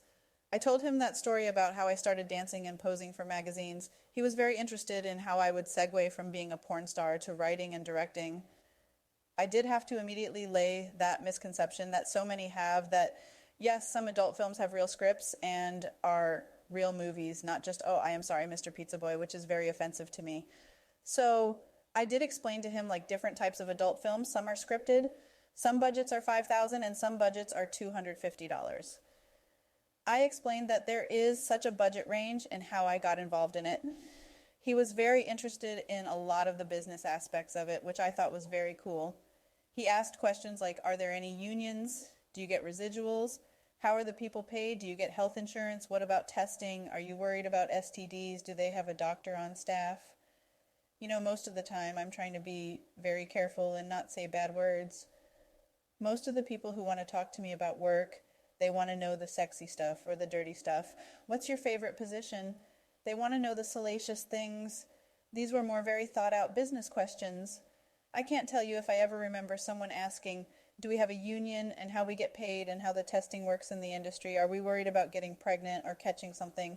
So it was a lot of that conversation. Did he ask about whether you had ever been tested? Yes, of course. I volunteered it as well. At the time, you will to be tested every 30 days. Today, it's every 14 days. You cannot work unless you have a test. And yes, have you ever had a bad test? A bad test is something positive for something. I said, nope. I can show you my entire record. Anybody in the industry can see anybody's testing. You sort of waive that privilege. But yes, I have every test that I've ever done for the last X amount of years. At the time, it was a month. Now it's twice a month. I never had a bad test. I never tested positive for anything. Did you talk to him at all about protection, safety? Yes, a little bit. And I think that's kind of how we segued into the safety conversation. He said, "Aren't you worried about safety?" And I was quick to point out that my time in the industry, I chose to work for Wicked Pictures because they are the only condom mandatory company. What does that mean? Which means that even when I was working, even if a married couple was working together, even if you were going to work with your spouse for a husband and wife, you live together. When you perform on camera for Wicked Pictures, you have to use a condom. They are the only condom mandatory company in the adult business. Is that one of the reasons that you worked there? Yes, even when I worked with my husband, I had to use a condom, even though I am allergic to latex, that type of thing. So we were talking about that and stuff like that. So I was like, adult performers are kind of like, I said like WWE, like wrestling, because I really wanted to ask him about him making... What did he tell you about that? He said that he was friends with the owner of the company. I don't know if it was Vince McMahon. And I had seen the thing on there about he does stunts, like a guest spot, not really wrestling on WWE. Ms. Daniels, if you can just slow down a little bit so that the court reporter can get what you are saying. Did he tell you anything about the scripts with respect to his being in the wrestling with Vince McMahon? Oh yeah, I made him. The little scenario or plot that he was a part of at the time was some sort of, I don't remember if it was a bet or whatever, but the point was that if he lost that, he had to shave his head, or Vince McMahon got to shave his head, and Donald Trump has always been famous for his do. So I said, well, what are you going to do if you lose? You do not have the head designed to be without hair. Some of us look good bald, some of us don't. I don't think you are that man. And he said, oh no, I agree with you. All of that stuff is predetermined. And, I remember he used the word setup, but it's predetermined in the script that we know the outcome in advance. Let me ask you, at some point, was there a very brief discussion about his wife, Melania? Yes, very brief. Did this occur in the context of you viewing a picture that included his wife? Yes, he showed me a few pictures of things, and I said, oh, what about your wife? What did he say? I actually said, she is very beautiful. What about your wife? He said, oh, don't worry about that. We don't even sleep in the same room. Did there come a time during the discussion with him that he discussed being on the cover of some of his magazines? Of course. Tell us about that. He would ask me questions and then not let me finish the answer. He kept cutting me off, and it was almost like he wanted to one-up me, which was just really hilarious when you think about it. He just wanted to talk about himself. And he said, have you seen my new magazines? Well, of course you couldn't have seen it. I have a copy. So he pulled out a magazine. I don't know if it was not released yet or just released, that he was on the cover of. It was not like I made a habit of reading financial magazines. I was just a 27-year-old stripper, but yeah. And what happened with respect to that discussion about magazines? At this point, I pretty much had enough of his arrogance and cutting me off and still not getting my dinner. So I decided someone should take him on. So I said, are you always this rude, arrogant, and pompous? You don't even know how to have a conversion, and I was pretty nasty. I snapped, and he seemed to be taken aback. And I said, someone should spank you with that. That's the only interest I have in that magazine, otherwise I am leaving. What happened? I don't think he thought I would do it, so he rolled it up and gave me the look that he dared me to do it. So now I kind of had to... So what did you do? So I took it from him and said, turn around, and I swatted him. Where do you swat him? Right on the butt. Right after that, did you continue to sit down and talk? Yes, and he was much more polite. Did you have a discussion with him about The Apprentice? Yes, I think, like I said, we talked about numerous things. We talked about the golf course in Scotland, which to me was very interesting, about the environment that was there. We talked about travel. Like I said, there was nothing weird about the conversations, except that it wasn't weird. It was like business questions and thought out answers. And how did you come up with ideas for my scripts and things like that? And it was at that point he got really quiet and he was thinking, and he told me he had an idea that I should go on his television show. Which show? The Apprentice. Was it The Apprentice? I don't remember the TV show. The Apprentice, I assume it's Celebrity Apprentice. I don't know, The Apprentice. And I said, there is no way NBC would ever let an adult actress on television. And I said, even you don't have that much power. And he said that he did. He said, you remind me of my daughter because she is smart and blonde and beautiful, and people underestimate her as well. And the way he framed it did actually make perfect sense, because he is all about like PR things, the spin. And he was like, that will really shake things up, and you can go on the show and prove that you are not just a dumb bimbo. You are more than people think. And he would get a lot of attention for having this crazy idea. Did he say anything else about The Apprentice and what might happen if you went on? Right. And so I was, first of all, there is no way that's going to happen. I knew enough about his ego to know even you don't have that much power, thinking that would also make him want to do it. I was like, people underestimate women, especially people in the adult industry, when they see blonde hair and big boobs. And I am a good writer and director. And he said, this is your chance to have somebody see that part of you. I was like, well, but I'm not a business person. I don't have that kind of education. Like, there is no way I could win. What if, he said, you don't have to win. You just have to show who you are. I said, what if I lose on the first episode? That also makes me look bad. People will take that and run with it. You are just an idiot like we all thought you were. And then he said, what if I tell you what the challenges are? What did you understand that to mean? He said, we can kind of like on the wrestling thing, if you know what they are, obviously I can't have you win, but we can. I am in control. I know what's going to happen. I can give you some advantage to make sure you at least make a good showing. I said, all right, we will see if I can make that happen. Did he suggest that if you did get on The Apprentice, what might happen with other aspects of your career? Just that people might be able to take me serious, know that I wasn't just an airhead, that I could finally, he knew, and we talked essentially about what I really wanted to do, and that is to be taken seriously as a writer and director. And at the time, I hadn't done any mainstream writing or directing, and that's still what I wanted to do. I wanted to write and direct film and music videos, things like that. Nothing against the adult entertainment business. I have no shame. That's who I am. But I also wanted to direct other bigger things. They have bigger budgets and better catering. And he was like, this is your chance for somebody to see you and maybe give you that kind of opportunity. So he pushed it as a win-win. Did he ask you about any of the other people that you worked with at Wicked Pictures? Of course, he asked me multiple times in the conversation, like, who are you? Is everybody in the industry friends? Do you all hate each other? Do you love each other? Do you hook up off camera? I don't want to use the word hook up. Do you sleep with each other off camera? Do you have any friends here? Well, the girls from Wicked were there, and he said, what about your friends here from Wicked? Of course I shot that down immediately, because the whole reason I was having dinner there is because I didn't want to have dinner with one of them.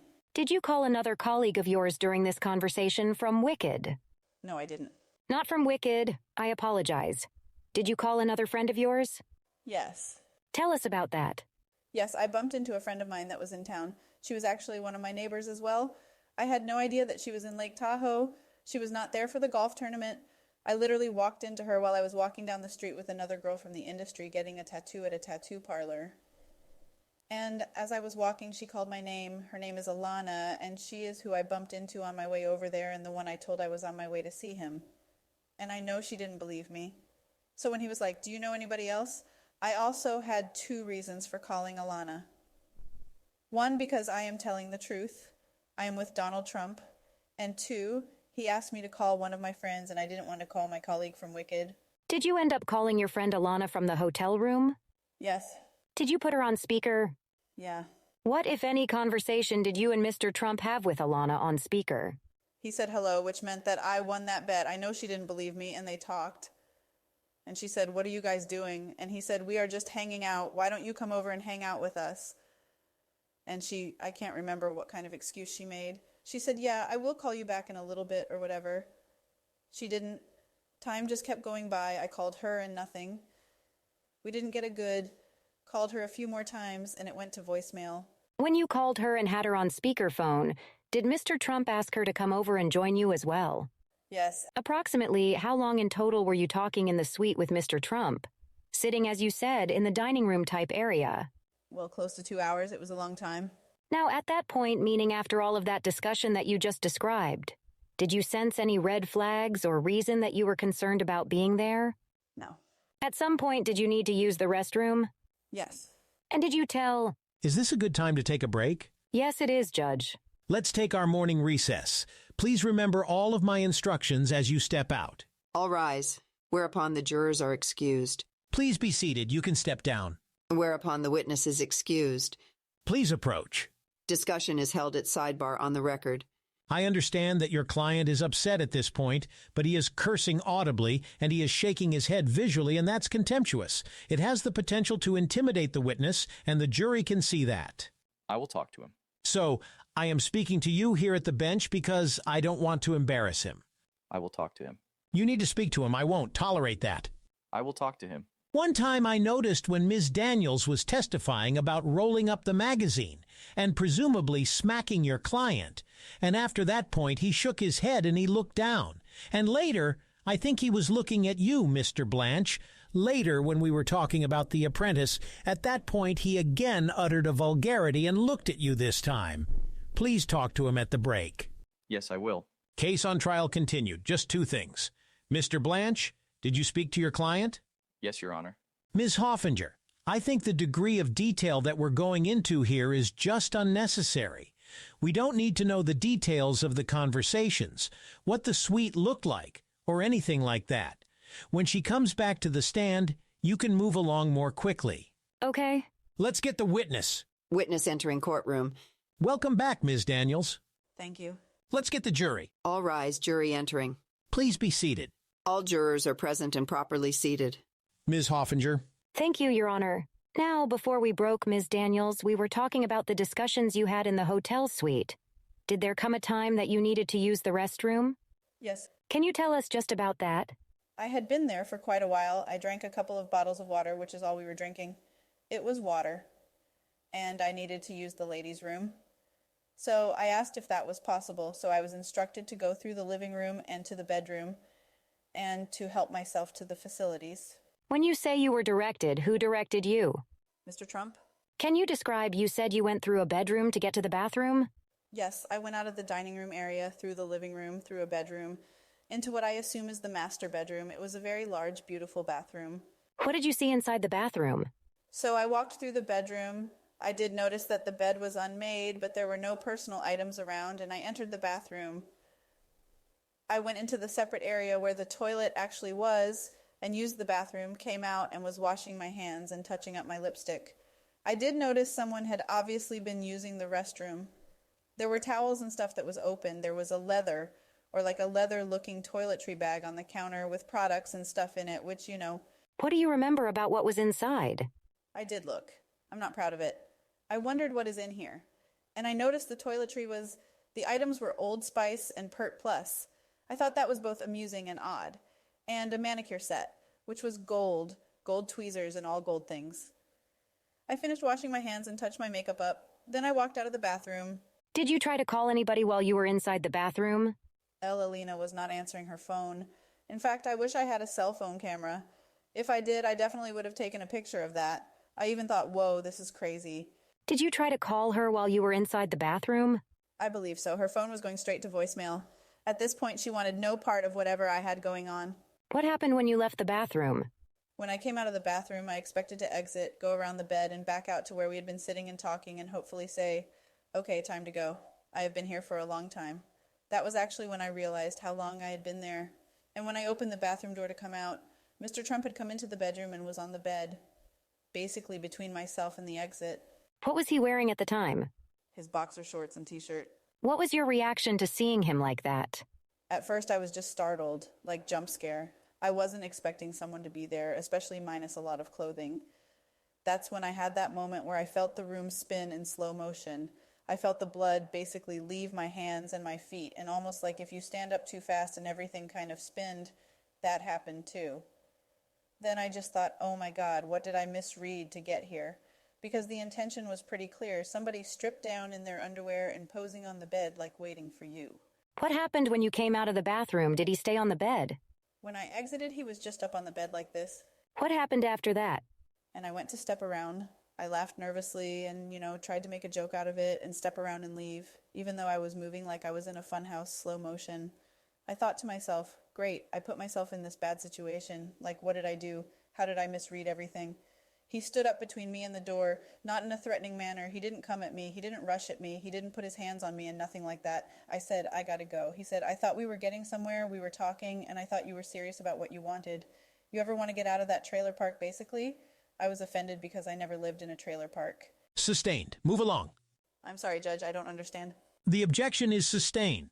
You were both standing up at this time? Yes. And what happened next, briefly? I just think I blacked out. I was not drugged. I never insinuated that I was on drugs. I was not drunk. I never said anything of that sort. I just don't remember. I object. Overruled. Did you at some point? Please approach. Whereupon proceedings were held at Sidebar. Tell me what your objection is. She's making it sound like she was drugged. She said she wasn't drugged. She said she is dizzy, she blacked out. I got the impression she was saying she wasn't drugged. She is not suggesting she was drugged. I sustained your objection. If you want, I got the impression, do you want to consult with the other lawyers? I can clarify if you would like. I think it should be clarified. She is not saying she was not. Sure, I can do that. Whereupon the following proceedings were held in open court. The objection is sustained. I want to clarify and ask you to slow down so the reporter can understand you. Were you saying you were not drugged in any way? Is that correct? Correct. You had not had any alcohol in any way? Correct. Okay. And that's what you were trying to convey? Yes. So he was standing up and you were standing up. What were your relative heights? I am 5'6", 5'7", and I don't know how tall he was. Definitely several inches taller and much larger. But you said you didn't feel threatened. Is that right? Objection leading. Sustained. Did you feel threatened by him? No, not physically, although I did note there was a bodyguard right outside the door. There was an imbalance of power for sure. He was bigger and blocking the way. But, I was not threatened verbally or physically. Can you briefly describe, at some point, did you end up on the bed having sex? Yes. Can you very briefly describe where you had sex with him? The next thing I know, I was on the bed, somehow on the opposite side of the bed from where we had been standing. I had my clothes and shoes off. I believe my bra, however, was still on. We were in the missionary position. Objection. Sustained. Without describing the position, do you remember how your clothes got off? No. Is that a memory that has not come back to you? Objection. Sustained. You don't at this point remember, is that correct? Correct. And did you end up having sex with him on the bed?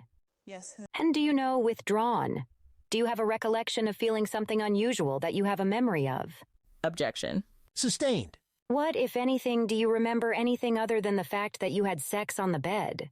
I was staring at the ceiling. I didn't know how I got there. I made note, like I was trying to think about anything other than what was happening there. Objection. Sustained. I move to strike. The answer is stricken. Did you touch his skin? Yes. Objection. Sustained. Sustained. Was he wearing a condom? No. Was that concerning to you? Yes. Did you say anything about it? No.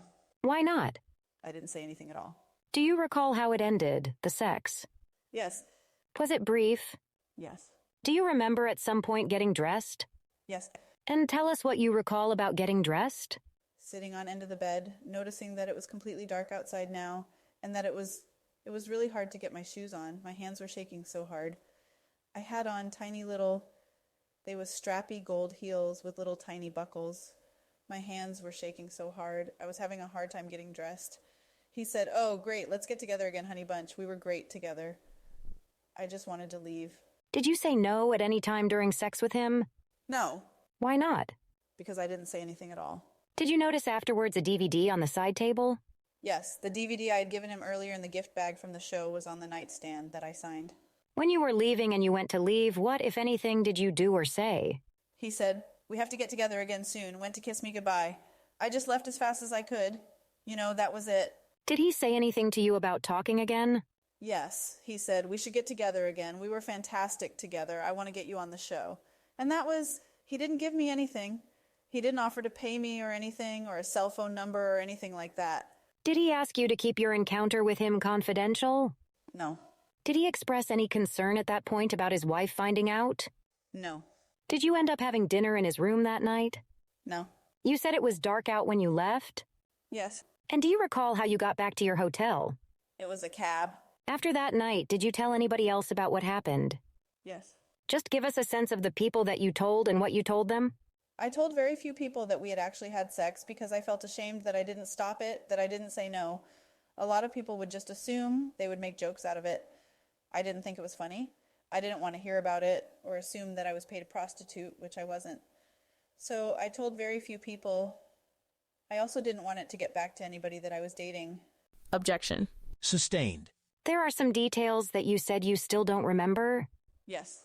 Did there come a time some years after the encounter with Mr. Trump that you remembered some additional details about what happened that you hadn't remembered earlier? Yes. Can you tell the jury about that? Objection. Overruled. So most of everything I said I have said consistently, every interview in the book. Just to direct you, were there certain things that you always remembered? Yes. About what happened in the room? Yes. You always remembered that you had sex with him, for example? Yes. Objection. Please approach. Whereupon proceedings were held at Sidebar. Your objection is to leading? The objection to leading, but I'm also objecting to the witness just going off on tangents. Ms. Hoffinger is doing some leading. I will sustain your objection as to, but I think that is what Ms. Hoffinger is trying to do. She is trying to direct her. I think that might be the safer course. Your Honor, I understand that. The problem is that she is also leading her through a set of things. What do you remember? And obviously the problem with leading, it suggests answers sometimes. So I understand that maybe if Your Honor could direct the witness to just answer the questions. I think that she has answered my questions. I think asking her to answer my questions is not necessarily probative, but I would say I have been leading her to try to be cognizant of the judge's decision. I have had a chance to talk to her about it. I was trying to lead her. Second, Ms. Nichelis has made very clear her story has changed and is going to. So I need to elicit there were certain things she always remembered. But she did have an experience in 2019 when she saw the movie Bombshell that caused her to remember some additional details. That is what I am trying to bring out. What was the Bombshell? It was a movie about Roger Ailes. That is how she remembered what he said to her when she came out of the bathroom, which was about the trailer park. She did mention trailer park, and that's why I objected. That is not necessary. Sure, we need some finality in this case. Okay, I will try to direct her a little bit around that. I don't need to ask the last question, which was, were there things you always remembered, which I can go straight to the Bombshell movie, what happened? How she remembers additional details. It goes to the thing that she said about the trailer park. I have to cross-examine her. But we believe that this has now introduced, and what the prosecution is going to do is introduce even more this whole theory of inappropriate power being used, and when she said it was undue influence being used, an imbalance. I think we can stay the course. Avoid anything that is going to get us into trouble. I will let you ask the question. If she doesn't answer directly, I will ask her to answer the question. The Bombshell stuff? Not coming in. You want me to ask the question? Don't ask it. Can I on redirect if they question on cross? Yes. Whereupon open court. Ms. Daniels, did you see Mr. Trump again in Tahoe the next day? Yes. Tell the jury about that. The next day I met him, this time at my hotel, nightclub, restaurant, bar downstairs. What was going on in your hotel that night? It was all part of the same event, the charity event. They did a silent auction. They had cocktails, however, whatever. I met him at one of the nightclubs there. So that was part of your participating in the things that Wicked was doing for this golf tournament? Yes. You met him there. Where was it? Did you say it was in the lobby? The nightclub, a bar, like in the lobby of the hotel. It was a nightclub. Did anyone call you before going there to indicate that Mr. Trump was going to be there? Yes. Keith said he wanted to talk to me again. Would I be willing to meet him? This time it was in public. I said yes. And when I arrived, he was sitting at a booth in a nightclub. It was dark. There was loud music, drinking. He wasn't drinking, but it was a bar. He was with his friend and bodyguard. And when you say his friend, do you know who his friend was? Ben Roethlisberger from the Pittsburgh Steelers. Did Mr. Trump say hello to you and introduce you? Yes. What did he say? He introduced me as his little friend Stormy to Big Ben, the football player, and we sat down. I remember it clearly because I talked Ben into letting me try on his Super Bowl ring, and 2 of my fingers fit into it. When you say Big Ben, is that how Mr. Trump referred to Mr. Roethlisberger? Yes. What, if anything, did you discuss at the table with Mr. Trump or Mr. Roethlisberger? It was really loud. I mean, it was very, very brief. They were talking. I think they had been having a conversation when I arrived. They kind of continued it out of earshot. They were whispering to each other. Then he said he did come back to me. Hey, everything about our idea, I think it's good. I got to get back home and figure out how to get you on the show. He took a call. He was very busy. He left and said, you know, I am going to have Ben walk you back to your room. And Ben, would you mind seeing her up? It was very, very short, maybe 10 minutes that I was there. And Ben walked you up to your room? Yes. Did you leave Lake Tahoe the next day? I believe it was the next day, yes. And do you recall the first person you did tell about having that sexual encounter with Mr. Trump? I think Keith, not the same Keith. Keith, my friend, I rented his house. He was one of my best friends. He was like my dad, and my makeup artist, Christine. Did you tell either of them all the details of what occurred in the room, or just some of them? Most of them. And were there others that you told about some of it? Sure. Did you tell those folks, did you tell them all of what happened? There were several people that I told. I told lots and lots of people that I had told that I had gone to his room and that I had met him. It wasn't a secret at all. I told scores of people that. The sex part, I told very few very close people, like Keith, who was photographer, best friend, family, and my makeup artist, who is my very best friend and confidant. Her name is Christine, and my assistant at the time, her name is Yoli. Did Mr. Trump call you after that encounter in July of 2006 in Tahoe? Yes. Tell us about that, how often he would call you. He would call on average once a week, sometimes 2 or 3 times a week, sometimes not at all for 3 weeks. He would always call. I was working a lot at the time. I was shooting a lot. I was directing photo shoots for magazines or whatever. I always put him on speakerphone. We thought it was funny. I put him on speakerphone and dozens of people heard me on the phone with him. It was not a secret. My entire crew and cast, especially my cameraman and makeup artist, he always definitely loaded the call with an update or a non-update if he didn't have one for The Apprentice, and always talked about when we could get together again. Did I miss him? He always called me Honey Bunch. And when was I going to be in New York? Did I need anything? He was working on the Apprentice thing. He would say I didn't have a chance to talk to him. When you put him on speakerphone, did you tell him he was on speaker? No. Did he ever tell you during those calls that you should keep it confidential and not tell anyone? No. Why did you continue to take his calls? Because I did tell my publicist, Mike, about the Apprentice thing. He took great pride in telling me he told me to go to that dinner. Ms. Daniels, listen to the question and answer the question. To go and meet him was good. Why did you continue to take his calls? My publicist thought it was good to continue my conversations with him about the television show. At some point, did Mr. Trump give you his work number? He gave me his assistant's number. And did he give that to you over the phone or person? Over the phone. And what did he tell you about that number that he gave you? That it was a person who worked closest with him. Her name was Rona. I remember writing it down on the notepad in my house while I was on the phone. If I ever need to get a hold of him, she would know how. Do you remember approximately when he gave you that phone number? I know where I was at, what house I was living in. I know it was late summer of 2006. And what did you do with the number when he gave it to you? I wrote it down on a piece of paper next to my bed, and I entered it into the phone. When you say you entered it into your phone, did you put it into your phone contacts? Yes, sorry. That's all right. Can we show now just to the witness, to the court, and the parties People's Exhibit, 228A for identification?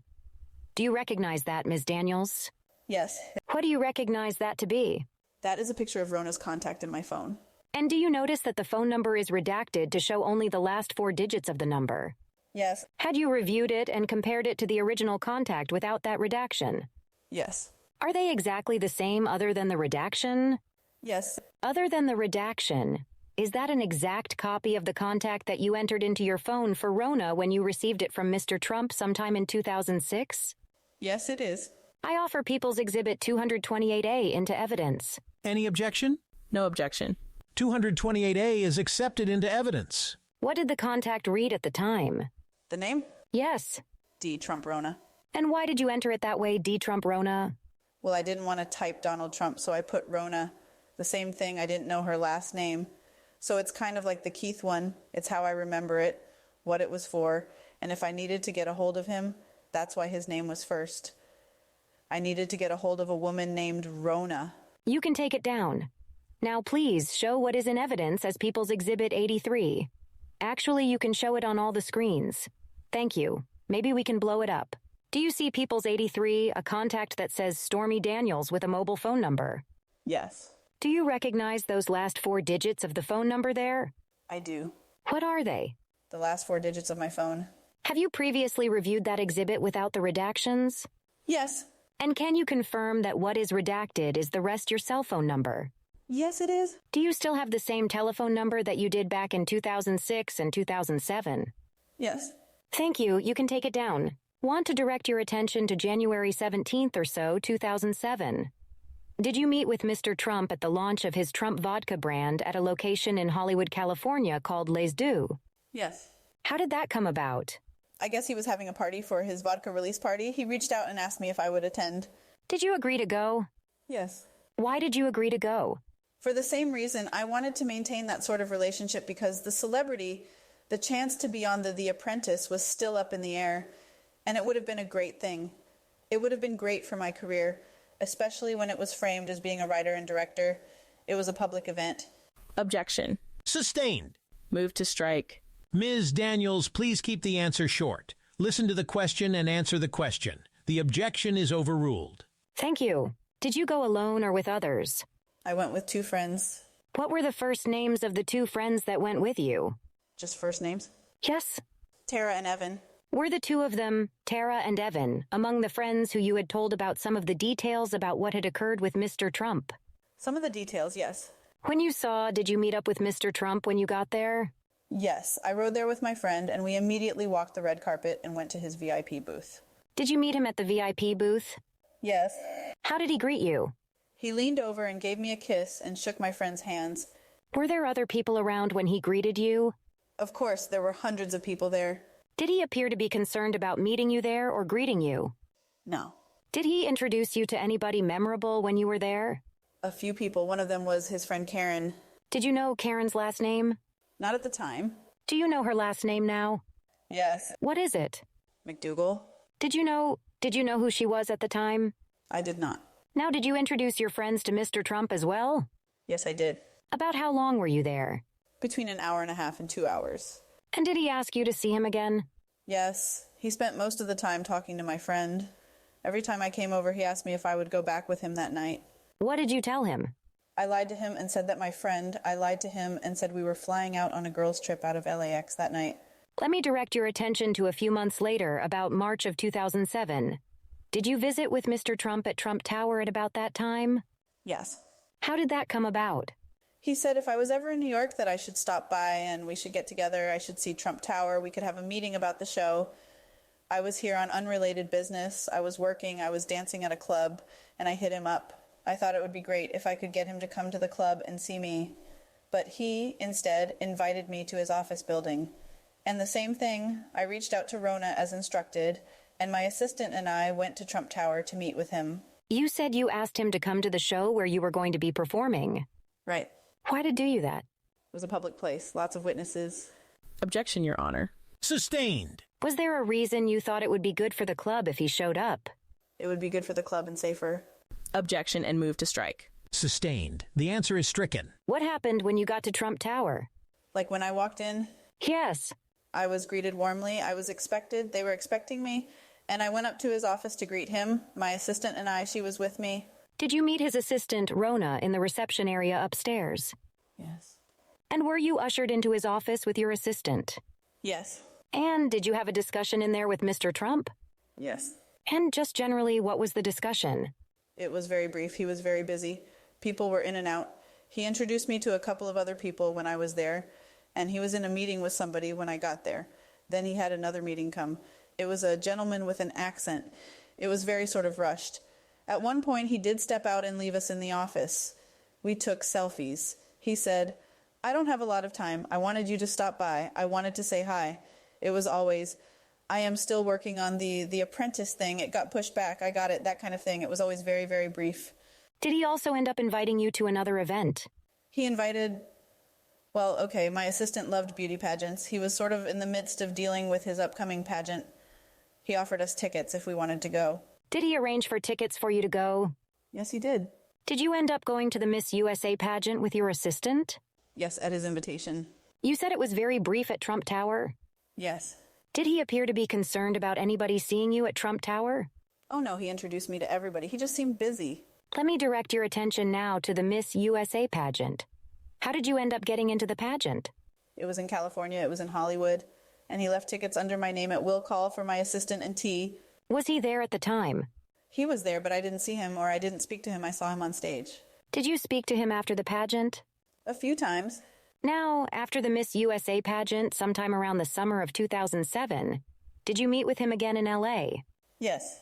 How did that come about? Same way I always did. He would call from a New York number, or from Keith's number and or Rona's number, I guess, and said he was going to be in LA. He had the final information almost all sorted out for the show. Would I meet him again for dinner at his bungalow, the Beverly Hills Hotel? Did you end up going to the bungalow? I did. And how did you get there? Mike, who was previously my publicist, we were now dating. He drove me in my car. And had you told your boyfriend at that time about what exactly had happened in the hotel room with Mr. Trump? Not the sexual part. Why not? Because I was ashamed. Why did you decide to go meet him at the bungalow? To speak, Mike did know about the apprentice thing. If I suddenly didn't want to do it, it would be very weird. Did you meet anyone outside? How did you get into his bungalow? He gave me specific instructions. The place is kind of complicated to pull up to. His bodyguard, Keith, met me at my car, and Mike stayed in the car. He escorted me through like these back patios to his particular building. Did you ask your boyfriend to just wait for you? It was pretty common. Did you go into the bungalow to meet with Mr. Trump? Yes. And tell us a little bit about what you discussed with him in the bungalow. Same sort of thing. He was busy. He was on the phone. When I got there, there were several phone calls. He was watching television. I said, what are we having for dinner? He was watching a documentary. We were talking about the documentary that he was watching about some sailors that got killed by sharks or submarines. He kept trying to make sexual advances, putting his hand on my leg, scooting closer, giving me compliments. What was your response? I told him I was on my period. But you told him you did not want to. Is that right? Yes. Was there more discussion about The Apprentice? Yes, but a lot less than I thought there would be. No real update. And about how long did you stay? 2 hours tops. More than an hour, less than 2. And what did he say when you were leaving, when you decided to go? Want to get together again? I missed you. The usual. Did he on that occasion tell you to keep it confidential and not to tell anyone? Absolutely not. Did he appear to be concerned with anybody else finding out that you were there with him? Absolutely not. Was that the last time that you saw him in person? Yes. And did he call you after this meeting in the bungalow in L.A.? Did he call you again? Like that night? Did he call you another time? Yes. Approximately how many times did he call you? There were several people that I told. I told lots and lots of people that I had told that I had gone to his room and that I had met him. It wasn't a secret at all. I told scores of people that. The sex part, I told very few very close people, like Keith, who was photographer, best friend, family, and my makeup artist, who is my very best friend and confidant. Her name is Christine, and my assistant at the time. My assistant, her name is Yoli. Who was Jenna Jameson? She is another adult film actress. She wasn't a contestant on the show. Her then fiancé or husband at this time was Tito Ortiz, an MMA fighter, and he was on the show. She made a guest appearance and some stuff. He thought I was going to be mad. I didn't care. You didn't care at that point? No. Was that the last time you spoke to him by telephone or in person? Yes. And after, did you sort of stop taking calls? How did you know that? Did you know one way or the other whether he called you again? I think he did a couple of more times. I have no way of knowing for sure. It would be a blocked number or a New York number. I didn't have a lot of people from New York calling. Did you stop answering those calls? Yes. At that point, did you move on with your life? Absolutely. For the next 3 years, January of 2008 until about May of 2011 or so, what did your life look like? It was pretty awesome. I got a raise. I was directing a lot more movies, a lot more mainstream things. That's when I did The 40-Year-Old Virgin and all those big movies. I started directing music videos. I got married. I had my daughter. Became a nationally ranked equestrian with my horses. Objection. I will allow it. Bought a house, moved to Texas. Any interactions during that time with Mr. Trump? No. Let me direct your attention now to about May of 2011. Did you agree at that time to be interviewed for an article by a magazine called In Touch? Yes. And first of all, what is In Touch? It's an entertainment magazine, like a sort of tabloid fluff magazine. How did that come about that you agreed to be interviewed by In Touch? One of the other performers at Wicked, Randy Spears, his wife did entertainment, like PR management. Her name is Gina. She reached out to me and said that someone had sold a story about me and Mr. Trump to In Touch or to a magazine. I am not sure if she said In Touch to a magazine, and they were going to do a story, and I freaked out. I don't know who leaked it. I had just had my daughter. I said no at first. She said, they're going to run it anyway. Better that you take control. I didn't have money at the time. You can't let somebody else make the money off of you. You can make sure that it's accurate and get paid. I'm going to ask you just to slow down again so that the court reporters can get you down. I'm so sorry. So, she said you can either take control of it and get paid, or someone else will have control of it. Or someone else can basically speak for you and make the money from it, and who knows what they'll say. What was if you agreed to do the interview and get paid, would your agent, Gina Rodriguez, was your agent? Yes. Would Gina also get paid as a result? Yes. Did you decide to do a brief interview with In Touch? Yes. Why did you decide to do it? For the reasons I just said. I would rather make money than people make money off of me, and at least I could control the narrative. How much were you supposed to get paid for the article? $15,000. You said you just had your daughter. Were you doing less work at that time? Yes. Approximately how long was the interview that you had? It was a phone interview, like between 10 and 20 minutes. What was your understanding about whether this article was meant to be for entertainment purposes? One was for In Touch magazine. In Touch is it's a gossip magazine. Did you discuss with In Touch all of the details of what happened in the room at Harrah's with Mr. Trump? No, I tried to keep it fairly lighthearted and quickly to the point. Did In Touch end up running that story in 2011? No. And at the time, did you know why they didn't run the story? Not exactly. No, I know what I was told. May we approach just for a moment? Sure. Whereupon the following proceedings were held at Sidebar. Judge, we're now at the point at which I would elicit that in 2011, she had an encounter in a parking lot with a gentleman who said, "Leave it alone," about the article. I would like to elicit it because, again, it's been brought out on cross-examination with Keith Davidson. It also goes to explain that because she felt threatened, why she made certain decisions about what to discuss when and what not to discuss when publicly, and why she agreed to go public with the NDA. I want to make sure I'm staying in line with Your Honor's directive. She didn't make this claim at the time. It's much later that she starts saying she was threatened. In 2018, she said she was threatened. In 2011, she'll say she didn't tell anybody about it. We'll get into that whole sideshow. And it puts a specter of... Are you bringing that in on cross-examination? If she brings it in. It's already been brought up. What did the person say? She was in the car with her daughter, and the person said, "It would be a shame if something happened to your daughter." They brought it out, and it's been the basis for the defamation claim. That's how they brought it out. Remind me how? In the opening statement, they said the courts have decided how she owed him legal fees.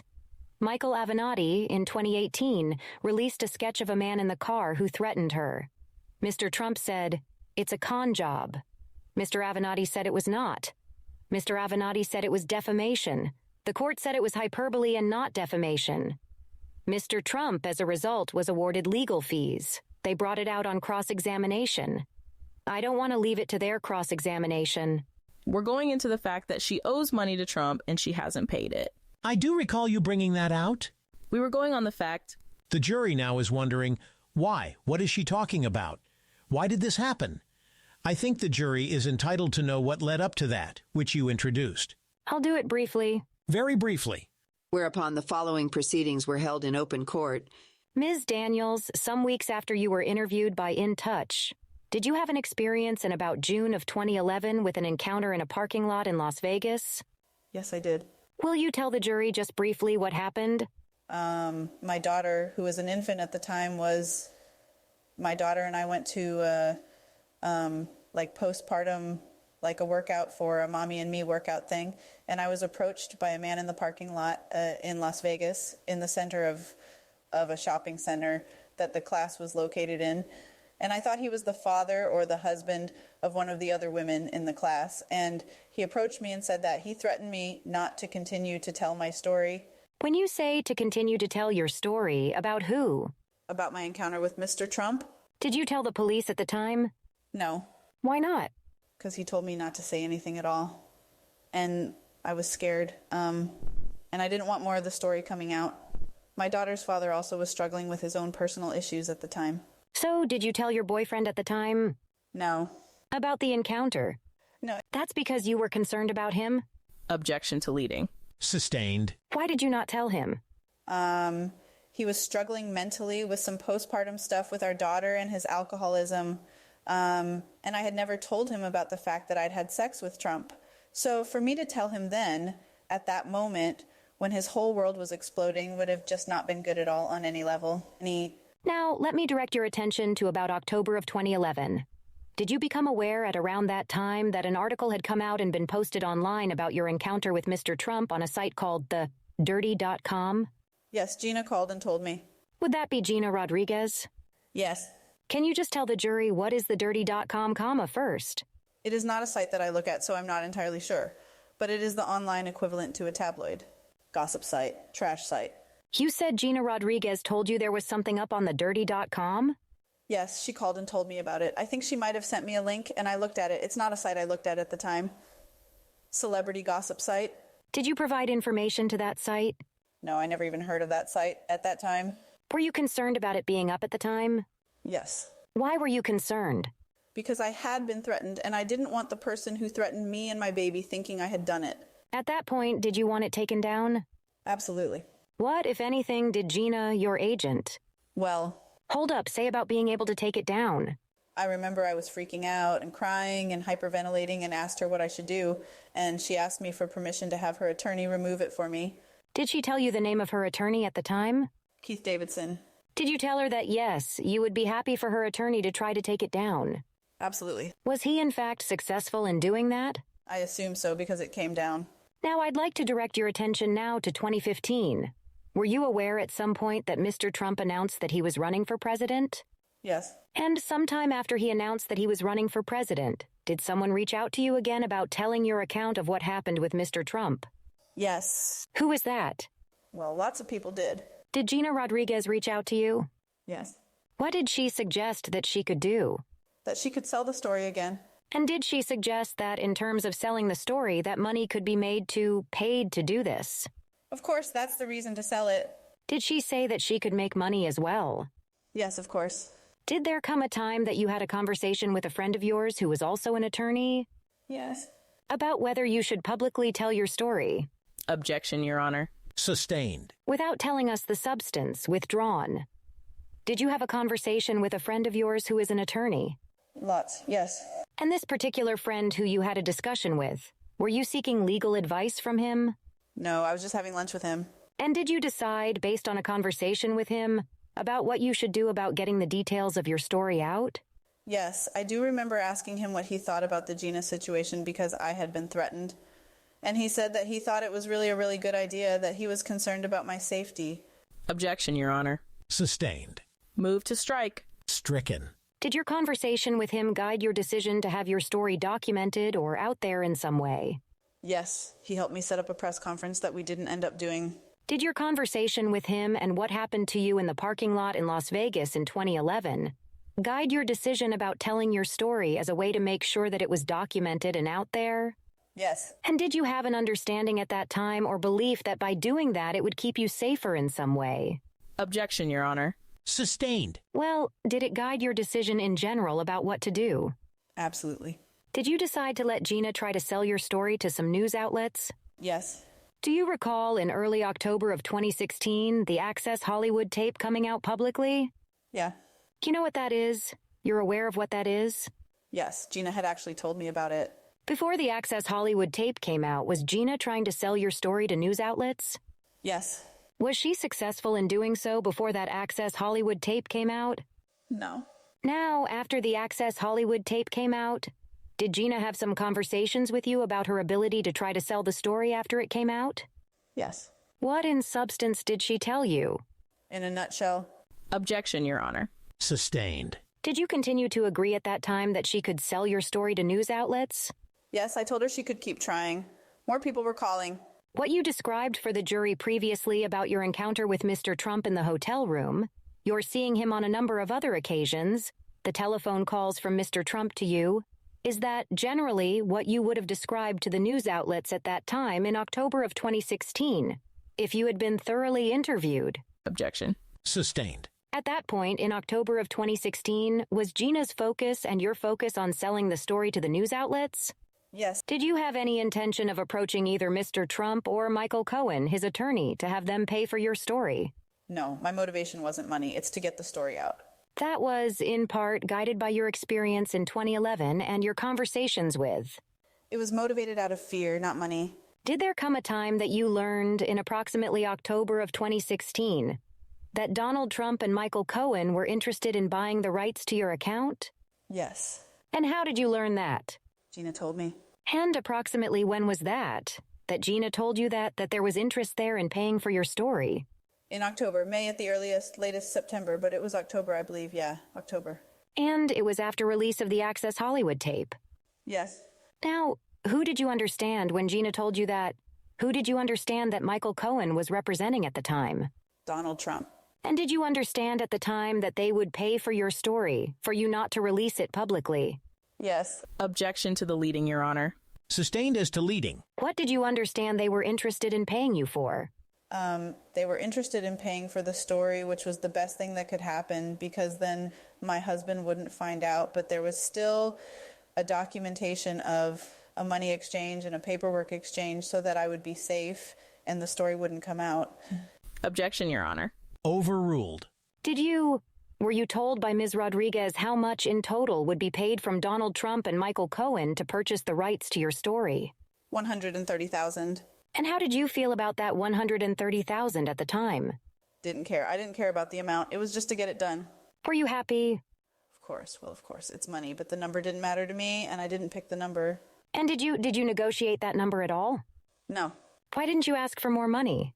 Because I didn't care about the money. What was your financial outlook in that time in October of 2016 relative to earlier years? It was the best it had ever been. I'm sorry? The best it had ever been. Instead of directing 5 movies a year, I directed 10. I had gotten several raises. I bought a house. We no longer lived in California, which was really expensive. And I was able to go back to work. I was working for a while, but it was on camera and on stage. Things were good, very good. I was winning with my horses, too. Let me direct your attention to October 10th, 2016. Were you presented on that date with an agreement to sign at that time? Yes. Tell us how that occurred and what sort of an agreement. It was an NDA. Explain to the jury what an NDA is, what your understanding of an NDA is. NDA stands for non-disclosure. It is a contract between people or parties to keep information secret. And who did you understand was the beneficiary of that NDA? Donald Trump. Who was representing him at the time? Micheal Cohen. Let me now ask you to show, please, People's 63, which is in evidence. You can display that for everyone. Can we blow up the body of that email, please? Can you read that? First of all, can you tell us who the email is from and who it's to? It's from Keith Davidson and was to Micheal Cohen. Who was Keith Davidson in relation to you at this point? He was acting as my attorney. He was Gina Rodriguez's attorney who handled this sort of thing for her. Did you understand he would handle this NDA for you? Yes. Who was the email? You said it's from Keith Davidson to who? To Micheal Cohen. What does it say in the to line? To Micheal Cohen, Trump Organization, First Administrative Group. What does the subject line say? SD versus RCI. Can you read, please, the email for us? What's that, sorry? From Michael. Read the email. Yes, please. It says, Michael, please find Ms. Daniels' settlement agreement and side letter agreement attached. I have not filled in the side letter agreement SLA, which identities the parties to this agreement. Under the terms of the agreement, neither my client or I are entitled to possession of the SLA. The settlement sum is $130,000. I have also attached my firm's wiring instructions for your reference. Ms. Daniels expressed dissatisfaction with your schedule of a delay for 10 days of refunding. To that end, you'll see that I placed this Friday, October 14th, 16, as the funding deadline. Let me know if this is a problem. Let me know if you have any questions or concerns about anything, Keith. Then his cell phone. Did you express dissatisfaction and want this signed and done by October 14th? Absolutely. Why was that? Because I was afraid that if it wasn't done before the nomination and things, that I wouldn't be safe, or that he would never pay, and there wouldn't be a trail to keep me safe. When you say before the nomination, was Mr. Trump already the nominee at that point of the Republican Party? I believe so. In the election. Sorry, the election is what I meant to say. The election. That's okay. What did you understand were the general terms of this confidential settlement agreement or non-disclosure agreement? I'm not sure I understand. What did you understand at this point about what the general terms were of this agreement? So that in exchange for the sum of $130,000, that I could not tell my story, that he also couldn't tell the story. We could not contact each other or each other's families or representatives. We had to pretend like we didn't know each other at all, basically. And that you would get paid the sum of $130,000. Correct. Do you remember if there was a liquidated damages or damages clause if you breached? Yeah, if I spoke, it was like $1 million every time I said something. Can we show page 2 now of this exhibit, People's 63? Do you recognize this side letter agreement? Yes. What was your understanding of the purpose of this side letter agreement? To identify who the fake names were. What do you mean by that? Were there actual names disclosed in the NDA? No. In the original paperwork, instead of saying Stormy Daniels or Stephanie Clifford, it identified me as one party and Mr. Trump as the other party. They gave us like fake names, pseudonyms of Peggy and David. I think it was David. David Dennison? Yeah, this was the side letter that went to it that identified that I was Peggy and he was David. Can we just take a quick look at page 3 on the PDF of the signature line? Is that your signature there on the line for Peggy Peterson, a.k.a. Stephanie Gregory Clifford, a.k.a. Stormy Daniels? Yes. And how did you sign it? Stephanie Clifford, what do you mean? What's the date that you signed it? Oh, October 16th, 10. And you signed it with your name as Peggy Peterson, is that right? Correct. Now, if we could look, did you also initial this agreement with initials PP for Peggy Peterson?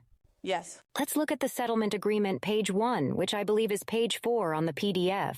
Can you show the bottom place where it shows the initials of PP? Did you initial it PP? Uh-huh.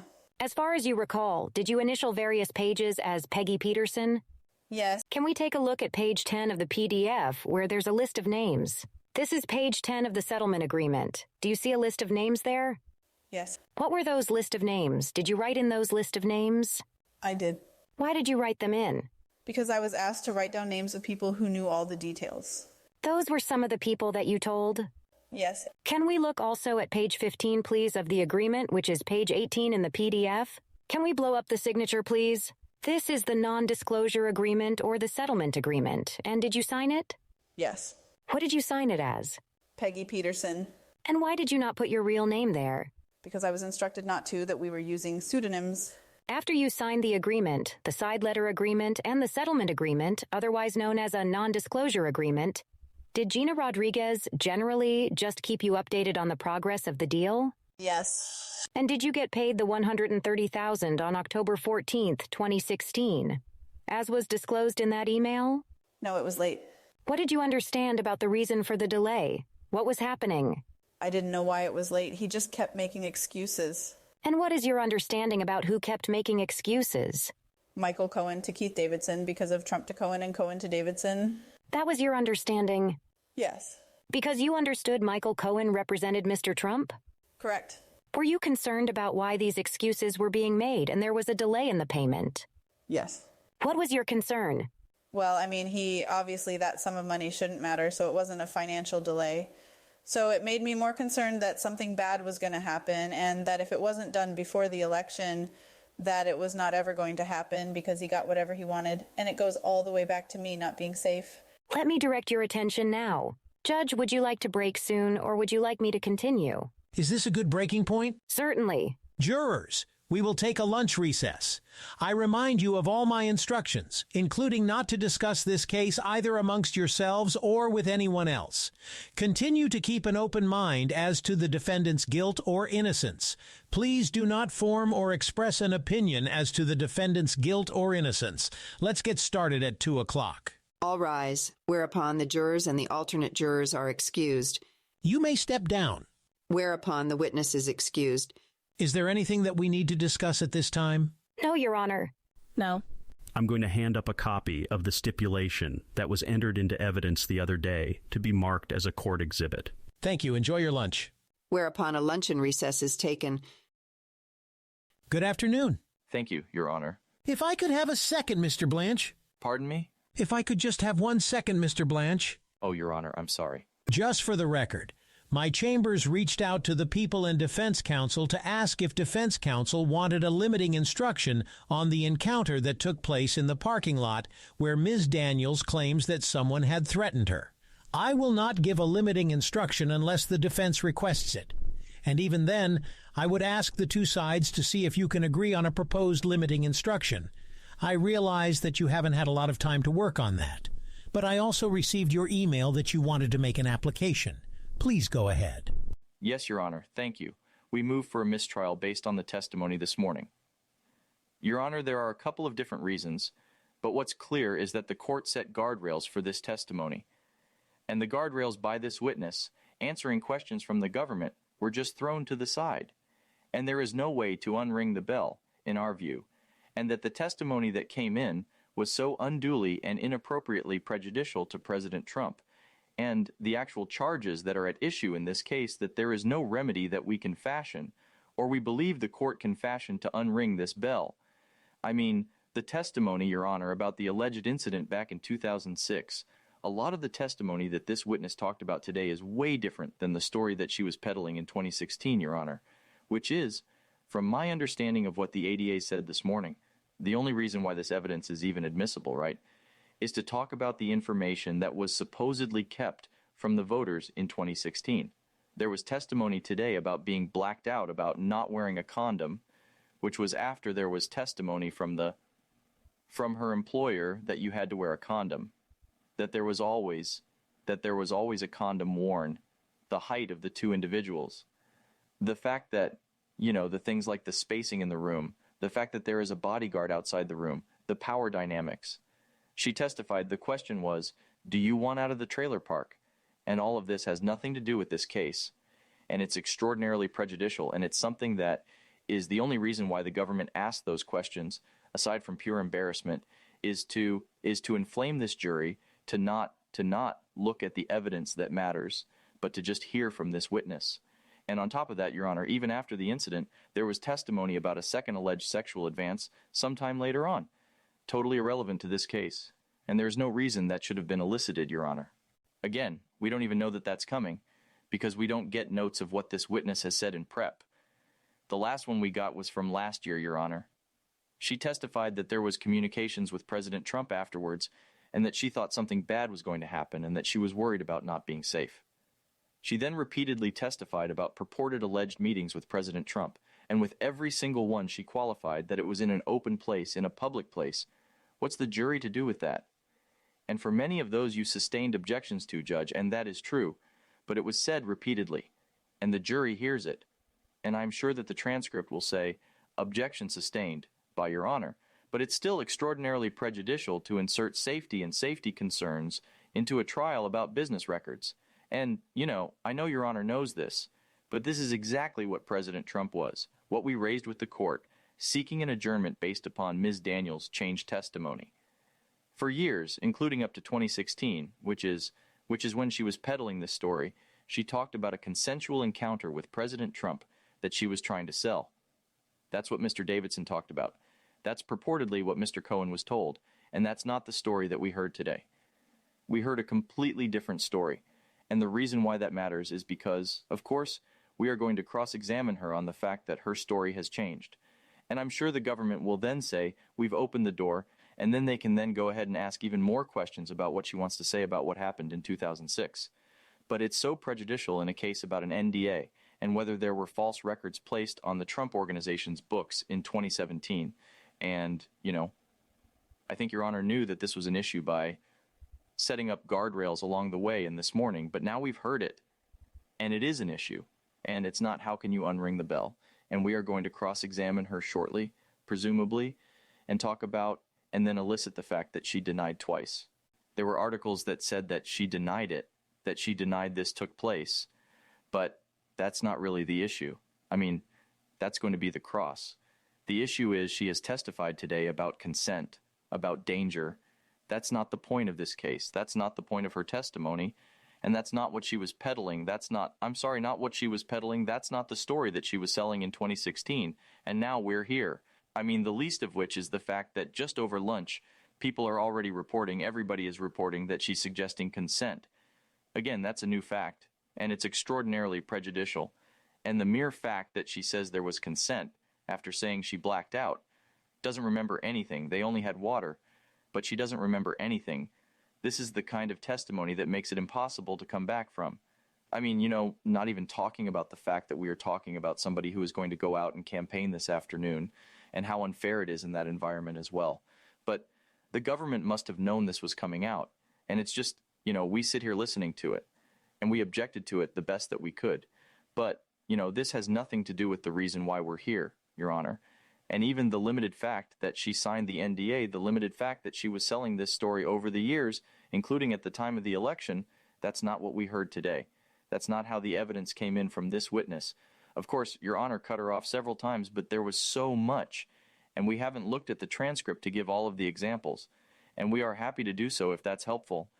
But how can we come back from this in a way that's fair to President Trump, and in a way to make sure that this process stays exactly where it should be, which is about whether there were false records on the Trump Organization's books and put on in 2017? So, we believe, regrettably, that there should be a mistrial, and that to the extent that there is another trial, that this witness is either excluded or that her testimony is extremely limited to the guardrails, frankly, that Your Honor set this morning. Thank you, Mr. Blanche. People? Yes, thank you, Your Honor.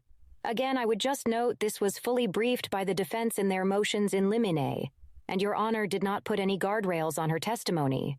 Recognizing, of course, that this completes her account, Her account completes the narrative of the events that precipitated the falsification of business records.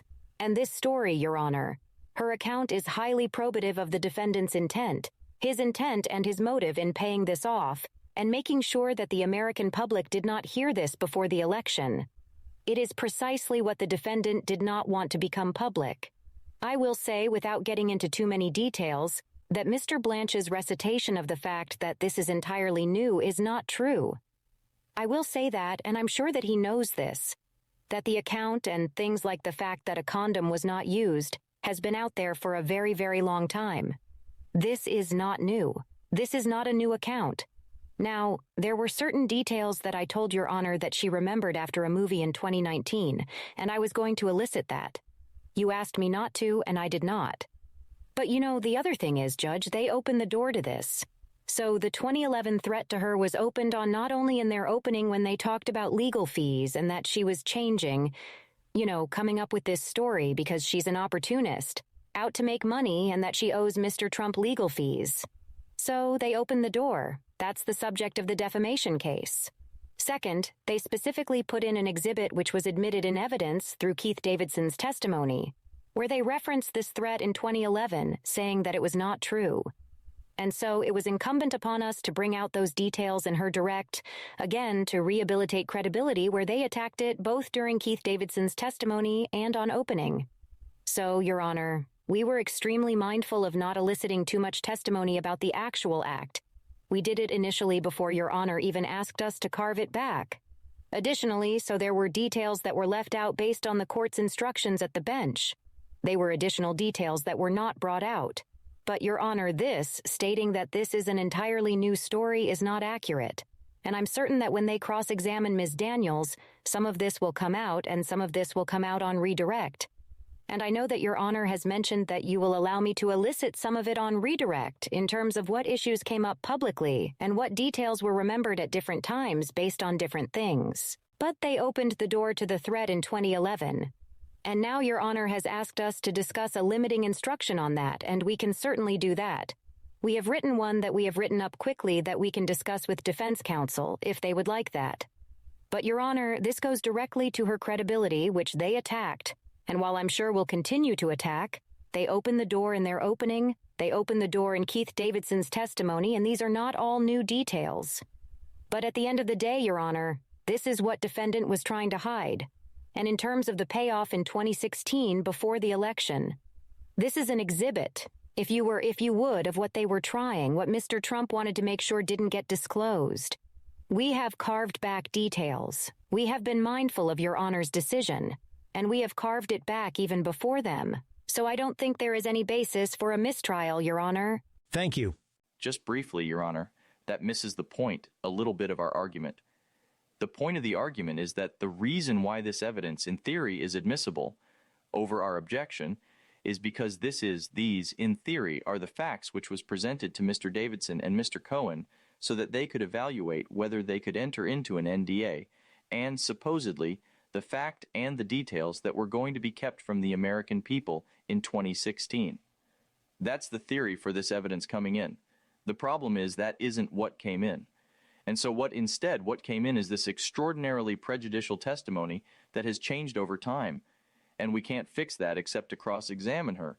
But it has nothing to do with the case. The voters decided in 2016.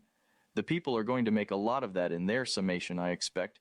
And Judge, I don't think anybody can listen to what that witness said and think that that has anything to do with the charged conduct.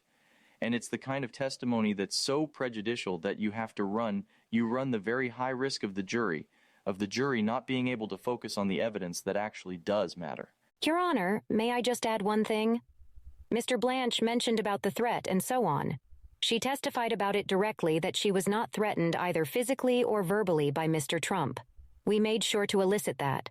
We made sure to say she did not say no. At the end of the day, it was the defendant who knew the details. We submit, Your Honor, he knew the details of what occurred in the room. Okay, I can rule on this. All right.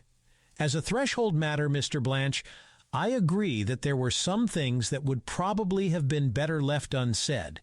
I think that there are some areas that would have been better if the people did not go into them. In fairness to the people, I think the witness was a little difficult to control, and that's why I was permitting some leading to give them the opportunity to try to control the witness. It was not easy. Having said that, I do think that there were guardrails in place. I do think that the court instructed the prosecution that there were certain details that we don't need to get into. And again, I'm not dismissing what you are saying. I do think that there were some things that were better left unsaid. Having said that, I don't believe we are at the point where a mistrial is warranted. There are a few things that go along with that. I will note that where there were objections, the objections for the most part were sustained. Where there was a motion to strike testimony, for the most part, that motion was granted as well. I will also note that I was surprised that there were not more objections at various times during the testimony. And in fact, at one point the court sua sponte objected because there was no objection coming from the defense. So when you say that, you know, the bell has been rung. The defense has to take some responsibility for that. The court has done everything that I can possibly do to protect both sides and to ensure fairness, and that's why, again, I objected on my own. Whether these are new stories or not new stories, the remedy is on cross-examination. And in fact, if they are new stories, the more fodder that I will expect to see on cross-examination if you have any. I also believe, if you want, I will give a limiting instruction regarding the incident at the parking lot in 2011. Just bear with me one moment. Your Honor, can I just object to that? 1 second, Ms. Netchels, please. Yes, Ms. Netchels? Your Honor, I just want to be a little clearer. I did see that you, on your own, sustained it.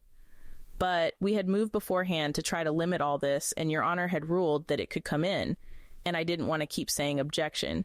That's a very general statement, Ms. Netchels. That's not accurate. If you are going to say something like that, be accurate. Well, I'm trying to be accurate.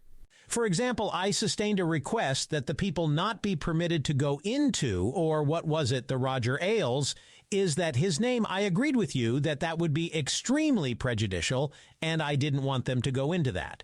So I didn't agree with everything that you requested, but I did agree with some things that you asked. Right. And so based on that ruling is what we were following. That's why we were not standing up and objecting. And once Your Honor signaled that you thought it had gone too far, we did start objecting very consistently. But up until that point, we really felt like Your Honor had ruled at the bench that they were allowed to do what they were doing. So I just wanted to be clear on that.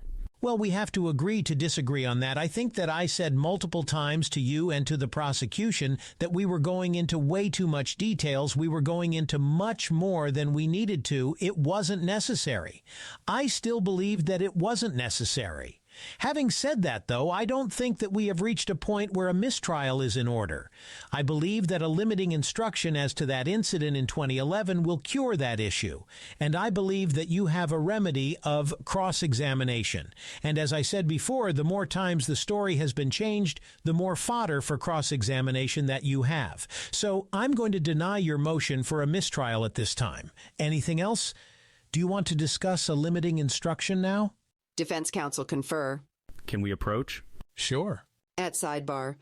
I'm sorry. I think we agreed on most of the language, and we can kick over the last part to you. So here I will read my version, our version, our version. And then I will read their version. Our version is, you have heard testimony from Ms. Daniels regarding a 2011 incident in which she testified about being threatened in a parking lot. This testimony was permitted to explain any impact this interaction may have had on the witness's state of mind, her credibility, and her willingness to publicly disclose aspects of her encounter with Mr. Trump. That's the part we agree on. Our version then say, you must not draw any inference that Mr. Trump was behind any such threats, nor may you draw any inference unfavorable to the defendant as a result of this testimony. The version from the defense says, I instruct you that Mr. Trump had nothing to do with any threat to this witness, and you may not draw any inference unfavorable to the defendant as a result of this testimony. Your Honor, can I just interrupt? I don't like even hearing it right now. This is going too quick. Honestly, we haven't really had time to think about it. Do you want to think about it? Yes, because even hearing it, it sounds like Your Honor is saying, yeah, this actually happened and we can test it. We're going to have to cross on this. Okay. You can think about it and get it to me Thursday morning. Yes, Judge. Judge, may I have a few minutes to talk to the witness in an effort to just, perhaps, instruct her to be cautious about any testimony that... Is there any objection to that? No, Judge, no objection. Okay, you can take a minute to do that. Thank you. Do you want to take a picture of this? Yes, please. Sidebar concluded. Let me know when you are ready. I'm ready. As we discussed at the bench, the people submitted a proposed limiting instruction. Then I was also shown the additional language that the defense wanted to include. And upon further discussion, we have agreed that we are going to take some more time to think about it, and you will get it back to me by Thursday morning. Yes, Your Honor. Okay. Thank you, Your Honor. Yes, Your Honor. Okay. So, with the consent of defense counsel, Ms. Hoffinger has stepped out for a minute to give some instruction to her witness and make sure that the witness stays focused on the question and just gives the answer and does not provide any unnecessary narrative. Ms. Hoffinger, have you had a chance to speak to your witness? Yes, Your Honor. All right, thank you. Let's get the witness, please. Witness entering. The witness, Stormy Daniels, enters the courtroom and resumed the witness stand. Good afternoon, Ms. Daniels. Good afternoon. I remind you that you are still under oath. Let's get the jury, please. Jury entering. Jury enters. You may be seated. Do both parties stipulate that all jurors are present and properly seated? Yes. Yes. Good afternoon, jurors. I apologize for keeping you waiting. We will get started now. Ms. Hoffinger. Thank you, Your Honor. Good afternoon, Ms. Daniels. Good afternoon. When we left off, we were discussing some of the delays in payment and in dealing with Micheal Cohen and Mr. Trump. Let's put up what's in evidence, please, as People's Exhibit 282. And can we start from the email at the bottom, please? Just blow that up. Can you see who this is an email from and who this is to, Ms. Daniels? Yes. Can you read the email for us? From Keith Davidson to Micheal Cohen. Michael, I have been charged by my client with forwarding the below message. We have a written settlement agreement which calls for settlement payment to be sent by the end of business this past Friday, October 14th, 2016. No payment was received. We spoke on Friday, October 14th, and you stated that funds would be wired today, October 17th, 2016. No funds have been received as of the sending of this email. My client informs me that she intends to cancel the settlement contract if no funds are received by 5 p.m. Pacific Standard Time today. Please call me if you have any questions. Keith. And then his number. And can you just read the top email, please? If you can blow up the top email. To Micheal Cohen from Keith Davidson. Please be advised that my client deems her settlement agreement canceled and void. I have no idea what that is. Ab initio. Ab initio. Please further be advised that I no longer represent her in this or any matter. Did you authorize the cancellation of this deal at this point? Yes. And why was that? Because the funds hadn't been sent. Now, during the time that the deal was being delayed and when you canceled this and your lawyer on your behalf canceled it, did you speak to a news outlet? Yes. Was it Slate? Yes. And was Slate going to pay you for that? No. Now, at some point, did the deal with Donald Trump and this NDA get revived? Yes. Let's put up, please, for everyone. People's Exhibit 276 in evidence. On or around October 28th of 2016, were you given another NDA or settlement agreement and side letter agreement to sign? Yes. And is this it? Yes. And were the terms in this agreement on October 28th essentially the same terms as the earlier agreement that you had signed on October 10th of 2016? Yes, just with different dates. And so did this deal include, again, a $1 million breach liquidated damages clause? Yes. And did you sign this agreement? Yes. Okay. Let's just take a look at page 14 of the agreement, page 15 of the PDF. And can we blow up the signature bottom right, please? Thank you. Is that your signature? Yes. Above PP. Yes, it is. And what did you sign it as? What name did you sign? Stephanie Clifford. And can we just zoom out for a second and look bottom left as well to the initials PP? Did you sign your initials there? Yes. What initials did you put in over PP? SD. And is that stands for what? I think that's what it is. Honestly, I don't remember. Okay, is that for Stormy Daniels? Uh-huh. And did you sign each of the pages of this agreement way over the initials of yours? Yes. And can you take a look at page 17 of the PDF, please? Do you recognize the side letter agreement here? Yes. And can you please just highlight or blow up the signature bottom right? And did you sign it there? I did. What did you sign it as? Stephanie Clifford. And can we zoom out for a second? Is that page 17 of the PDF? Okay, thank you. Do you recognize the side letter agreement here? Yes. Okay. And who is written in for Peggy Peterson in the blanks? Stephanie Gregory Clifford, a.k.a. Stormy Daniels. And for David Dennison in the third paragraph? Can you blow that up? It said Donald Trump. And is that your understanding that that's who you were signing this agreement with? Yes. And can you just blow up the signature at the end of this side letter agreement, please? And did you sign this side letter agreement? Yes. And did you sign your name above Peggy Peterson, aka Stephanie Gregory Clifford, aka Stormy Daniels? Yes. And what did you sign your name as? Stephanie Clifford. And if we could just scroll over to the date. On what date did you sign that? October 28th, 2016. 2016, right? Thank you. You can take that down, thank you. Now, at some point after you signed this, did your attorney Keith Davidson receive the $130,000? Yes. And from that $130,000, did Keith Davidson and Gina Rodriguez take fees for the deal? Yes. And after they took their fees, did you end up with approximately $96,000? Approximately, yes. I would like to direct your attention now to November 4th of 2016. Let's show People's 180 in evidence, please. Do you recognize this article that came out in the Wall Street Journal concerning the National Enquirer and Karen McDougal? Yes. Now, shortly before this article came out, did the Wall Street Journal reporters reach out to you for a comment? Yes. And did you respond to their request for comment? No. Can we please show page 4 of this exhibit, please? I think it's paragraph 4. Can you read that?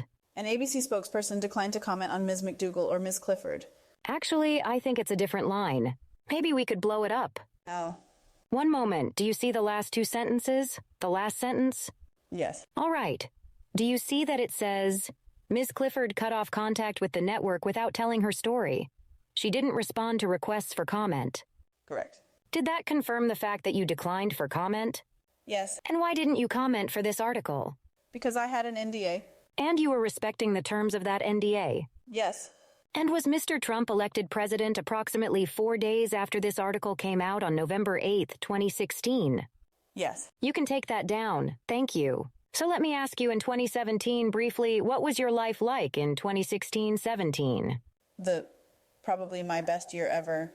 I was writing and directing very successful films. I wrote and directed one of the most expensive adult movies ever and successful adult movies ever made, especially by the company that I worked for. Finally won my Best Director award. My horse that I purchased in Ireland was ranked 8th in the country. That was a dream of mine. My daughter was a straight A student. I owned a house in Texas with really wonderful friends. My neighbors in my neighborhood, they had no idea that they lived next door to Stormy Daniels. They just knew that I was... Objection, Your Honor. Overruled. They just knew that they lived next to, I won't say my daughter's name, Mom, and it was really good, actually. And you continued to abide by the non-disclosure agreement? Of course, yes. And you did not say anything publicly about Mr. Trump during that time, right? Right, or privately. Let me direct your attention now to January 10th of 2018. Did you come to learn that the Wall Street Journal was planning to write an article now about your experience with Mr. Trump and the $130,000 payment? Yes. And did the Wall Street Journal reach out to you for comment? Yes. And did you comment? No. Why not? Because I was under the NDA, I was respecting that and didn't want to comment. Let me show you now what's in evidence as People's 277. If you can put that up for everybody, please. If you can blow it up just a little bit more, thank you. Do you recognize that, Ms. Daniels? Yes. What is that? It is a statement that was sent to me from Keith Davidson. And Keith Davidson being your lawyer at the time? Yes. And did you sign this statement? Yes. Did you initially want to sign this? No. Were you happy just to stay quiet and not say anything? Objection to the leading. Absolutely. Sustained. Why did you not want to sign it originally? Because it's not true, and because I was told that saying anything at all, anything was a violation of the NDA. Okay. Without disclosing the substance of your conversations with your attorney Keith Davidson, as a result of his advice, did you agree and sign this, in fact? Yes. Did you said it was not entirely truthful, is that right? Correct. Now, would you say that it was cleverly misleading? Yes. Objection, Your Honor. Sustained. It was not true in several details, is that right? Correct. And in some details, technically? Objection, Your Honor. I didn't hear the question. Was it in some details technically true? Yes. Did you know at the time that Keith Davidson would be getting this statement of yours to Micheal Cohen? Yes. Did you know that Micheal Cohen would then be sending it to the Wall Street Journal? Not specifically. Okay. Did you later learn that when the Wall Street Journal article came out? Yes. Very briefly, what happened to your life when this Wall Street Journal article came out in January of withdrawn? Let's put up People's 181 in evidence. Just to be clear what we're talking about, can you scroll up to the date of this article at the top? When this article came out in early January 12th of 2018, did it have an impact on your life? Yes. Briefly, what kind of impact did it have? Chaos. Laughter in courtroom. Suddenly I was front and foremost everywhere. People on the front lawn. My husband asking questions, my friends asking questions, and it blew my cover, I guess, for lack of a better way of explaining it, to everyone that I rode horses with, everyone in my neighborhood, everyone in my daughter's friends. We were ostracized from her playgroups, from the riding stable, from horse shows. Her dad lost his gig in his band. Objection, Your Honor. Sustained. I'm going to stop you. Thank you. Let me ask you, after the Wall Street Journal article came out, this article, did In Touch publish that article from back in 2011? Yes. That you had given a short interview? Yes. And did you want that article out at that point? No. And that article, when you first gave the interview, were you supposed to have been paid for it? Yes. And did you get paid in 2018 when they released it? No. After this article came out, the In Touch article came out, did Micheal Cohen request of your attorney that you go on the Hannity show on Fox? Were you aware of that? Yes. And were you requested to go on Fox and to deny any interactions you had with Mr. Trump? They asked me if I would be willing, yes. And did you agree to do that? No. Why not? Because I didn't want to. Let me direct your attention now to January 30th of 2018. Were you scheduled on that day? You can take that down, thank you. Were you scheduled on that day to go on the Jimmy Kimmel Show? Yes. How did that come about? Gina set it up. And what was the plan for what you were going to discuss or not discuss on that show? I was not to discuss the relationship or NDA or anything like that. It was to show that it was to give an example of how I can go on and do promotions and things, but not break the NDA. And what happened shortly before you went on the show? Gina came to my room with some dresses. They were for me to try on to wear on the show on loan from designers or whatever. And she came, it was herself, people I didn't recognize, and Keith Davidson. And let's put up, please, People's 278 in evidence. Thank you. Maybe just blow it up a little bit. Do you recognize this? Yes. What is this? What do you recognize it to be? This is a statement that was handed to me in my hotel room when I was in town to do the Jimmy Kimmel Show by Keith Davidson. And did you initially say no to signing this? Yes. Without disclosing the substance of your conversations with your attorney, Keith Davidson, as a result of his advice, did you sign it? Yes. How did you sign it? Did you sign it in a particular way? I signed it Stormy Daniels, but I signed it not how my Stormy Daniels signature looks any other time that I have ever written it. Why did you do that? As a tip-off to Jimmy Kimmel. What kind of a tip-off? That either I didn't sign it, that I didn't sign it willingly. Is that because you were upset about signing it? Yes. And is this statement false? Yes. You can take that down, thank you. Now, did there come a time in February of 2018 that you became aware of Micheal Cohen making certain public statements about his paying you and... Objection leading.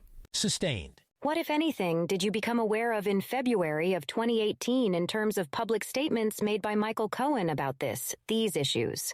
The articles and the quotes to journalists started to have more details that they wouldn't have gotten unless they got it directly from somebody. And then I found out that Micheal Cohen was... Objection. I found out that he was shopping a book. Objection to the hearsay. Sustained. Did you believe that some of what Micheal Cohen was saying publicly was not truthful? I'm not sure. Well, did you believe that Micheal Cohen was making certain assertions about what did or didn't happen between yourself and Mr. Trump? Was he denying that you had an encounter with Mr. Trump? No, he was saying that I did, and he was the fixer. Okay. He was making certain public statements that upset you, is that right? Yes. And why was it upsetting to you? Because he could talk about it, and I couldn't. Around this time, around February of 2018, did Micheal Cohen try to prevent you from coming out and telling the truth about what occurred? I'm not sure if it was Micheal Cohen. Okay. Did Micheal Cohen file or have lawyers file a temporary restraining order against you in about February of 2018? Yes. And can you just explain what your understanding was of that temporary restraining order? It was to keep me from speaking, or that I would be held accountable for the $1 million that was mentioned in the NDA. Per episode. And following around that time after you were served, around the time you were served with the temporary restraining order, did you hire another lawyer at that time? Yes. And who you hire? Michael Avenatti. And did you hire him to try to get out of the NDA at that point? Yes. Why did you want to get out of the NDA at that point? So that I could stand up for myself. Now, in about early March of 2018, did Mr. Avenatti file a lawsuit in California against Donald Trump and Micheal Cohen's company, Essential Consultants, to try to get you out of the NDA? Yes. After your lawyer, Michael Avenatti, filed that lawsuit to get you out of the NDA, did you also go on 60 Minutes to speak to Anderson Cooper? Yes. Why did you do that? To get my story out. And you did that even though there was a risk that you could be held responsible for breach of the NDA? Yes. Is it your understanding that by the fall of 2018, Mr. Trump and Micheal Cohen agreed not to enforce that NDA that you had signed? Yes. And so was it your understanding that you were then legally free from the NDA so that you could speak publicly and freely about who occurred? Yes. Was it your understanding that the court in California actually found that you were the prevailing party in that suit to free you from the NDA and therefore awarded you legal fees? Yes. And were those legal fees, did they total approximately a little under $100,000? Yes, just under $100,000. And after you were free from that NDA as a result of what we just discussed, did you publish a book? Yes. What was the name of that book? Full disclosure. And what is that book about? It's mostly about my life. It starts when I'm 2 years old, actually, all the way up until, I think it ends in June of 2018. And did you include in the book some descriptions of what happened with Mr. Trump? Yes. Did you include in that book every detail of what occurred in the room with Mr. Trump in his hotel, Harrah's? Not every detail, no. Does the book also include some difficult experiences that you had as a child? Yes. And did you disclose in the book, for the first time publicly, some of the details of what happened to you as a child? Yes. Was the book edited to some degree? Yes. Who edited it? 2 people. The person who helped me write it and edit it for spelling and grammar. And fact-checking was Kevin O'Leary, who was hired by the publisher. He mostly transcribed everything I wrote and did some editing. And then I found out later that Michael Avenatti did some editing as well. And did you earn some money from the publishing of that book? Yes. And that was your hard work in writing that book on... Objection, Your Honor. Sustained. Was it your work on that book that you were paid for? Yes. And aside from making money and publishing that book, were there other reasons as well that you wrote that book? Yes. And what were those reasons generally? So that my daughter would have an account from her mom's own words of what I had been through and... From the various aspects of your life, right? And the reasons why I did the things that I did. Now, did there come a time in April of 2018 that your then lawyer, Michael Avenatti, also filed a defamation case on your behalf against Donald Trump? Yes. Did you want him to do that? No. Why did you not want him to do that? Objection. Overruled. You can answer. It just seemed really risky, and it didn't seem like something that could be won. It seemed like a bad choice. Not worth it, I guess. Was the basis of that defamation claim about what happened? Yeah. In the parking lot? Before you answer, just wait a minute. Was the basis of that defamation claim withdrawn? In April of 2018, did Mr. Avenatti release a sketch of the man who you believed you had that encounter with in 2011? Yes. And in response to that sketch, did Mr. Trump tweet that the sketch was essentially a con job? Yes. And to your understanding, was that defamation case filed based only on that tweet about whether the sketch was a con job? Yes, it was about the tweet. Did the defamation claim have anything to do with whether or not you were paid for the NDA before the election? No. Did the claim of defamation have anything to do with whether or not you had a sexual encounter with Mr. Trump or any other interactions with him? No. What is your understanding about whether the court in that case made any finding with respect to your credibility whatsoever? There were none. Is it your understanding that the court determined in that case that Mr. Trump was free to tweet con job because it was what the court called rhetorical hyperbole? Correct. And is that the reason for something like just an exaggeration? Yes. And as a result of that, the court's finding was that Mr. Trump was entitled to make that tweet. Did the courts in California award Mr. Trump some legal fees? Yes. Just as they had awarded you legal fees earlier. Objection to the leading, Your Honor. Sustained. Is Michael Avenatti still your lawyer? No.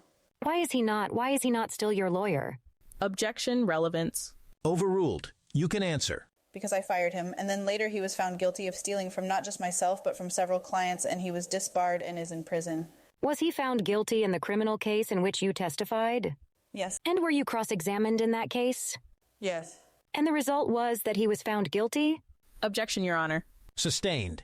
Move to strike that. The answer is stricken. Have you, as a result of the court in the defamation case awarding Donald Trump some legal fees, and you're being awarded some legal fees in the NDA case, were some of those offset against each other so that you actually paid off some of those legal fees that the court said that you owed Mr. Trump? Objection to leading, Your Honor. I will allow it. You can answer. Yes. And have you paid yet all of the legal fees that the court said that you owe Mr. Trump as a result of the defamation case? No. Why not? I'm sorry, what was that? Why haven't you paid those yet? Because I don't have the means to pay that kind of funds, and because I didn't think it was fair. Now, in July of 2023, did Mr. Trump file a proceeding in Florida to recover those additional legal fees? Yes. And do you have a lawyer assisting you with those proceedings? Yes. And is one of those lawyers here in court with you today? Yes. What is your understanding about whether the outcome of this case will have anything to do with the outcome of that proceeding about the legal fees? It won't. So is there any relation whatsoever to your understanding? No. Let me direct your attention now to February of 20. Did you agree and go on and participate in Micheal Cohen's podcast at that time? Yes. Why did you agree to do that? Because I wanted him to apologize to me. And did he apologize to you on that podcast? And he did. Was that the first time you had ever spoken to him? Yes. And generally on that podcast, did you discuss a variety of things? Yes. Including your encounters with Mr. Trump? Yes. And did you agree to go on another podcast of Mr. Cohen's in January of 2022? Yes. And generally, why did you go on again? Because we had a good rapport, and this time around he wanted to ask specifics as to the Michael Avenatti case. And is that generally mostly what you discussed on that? On the second podcast, yes. Now, you mentioned earlier that you were featured in a documentary, is that right? Correct. And what was it called? Stormy. And what was it about, generally? The same as the book. It was generally about my life, focusing more on the 2 years of 2018 and 19. Did it also include information about your experiences with Mr. Trump? Yes. And were you paid to appear or participate in the documentary? No. Well, not paid to appear or participate in it. Did the production company agree to pay you $125,000 for the licensing rights to your materials and your book? Yes. And how much of that have you been paid so far? $100,000. And is that the sum total of money that you had received or will receive from that documentary? Yes. Now, in addition to the money that you received in connection with that documentary, that, meaning the licensing rights, was there another reason that you agreed to do the documentary? Yes. What was that generally? To get the truth out, the same as the book, to have an updated account. Did you first start on that documentary some years ago? Yes, in 2018. And was that well before we gave you a subpoena to testify in this case? Yes. Can we please put up People's 408A in evidence? First, I'm going to ask you, on March 15th of 2023, did you participate in an interview by Zoom with members of our office? Yes. And we are showing you now what's in evidence as People's Exhibit 408. What is the date of this? Well, first of all, do you recognize this? Yes. Do you recognize at Real Donald Trump to be Mr. Trump's Truth Social account? Yes. And did you recognize that to be his Truth Social account at the time, which is March 2023? Yes. What's the date on this Truth Social post? March 15th, 2023. And were you aware of this post when it came out, when Mr. Trump released it? The next morning, yes. Can you read it for us, please? Maybe you might want to make it a little bit bigger, if it's possible. I can see it. I'm good. I did nothing wrong in the Horseface case. I see she showed up in New York today trying to drum up some publicity for herself. I haven't seen or spoken to her since I took a picture with her on a golf course in full golf gear, including a hat close to 18 years ago. She knows nothing about me other than her con man lawyer Avenatti and convicted liar and felon jailbird Micheal Cohen may have schemed up. Never had an affair with her. Just another false acquisition by a sleazebag. That's a typo, I guess, by sleazebag. Period. Witch hunt! Exclamation point.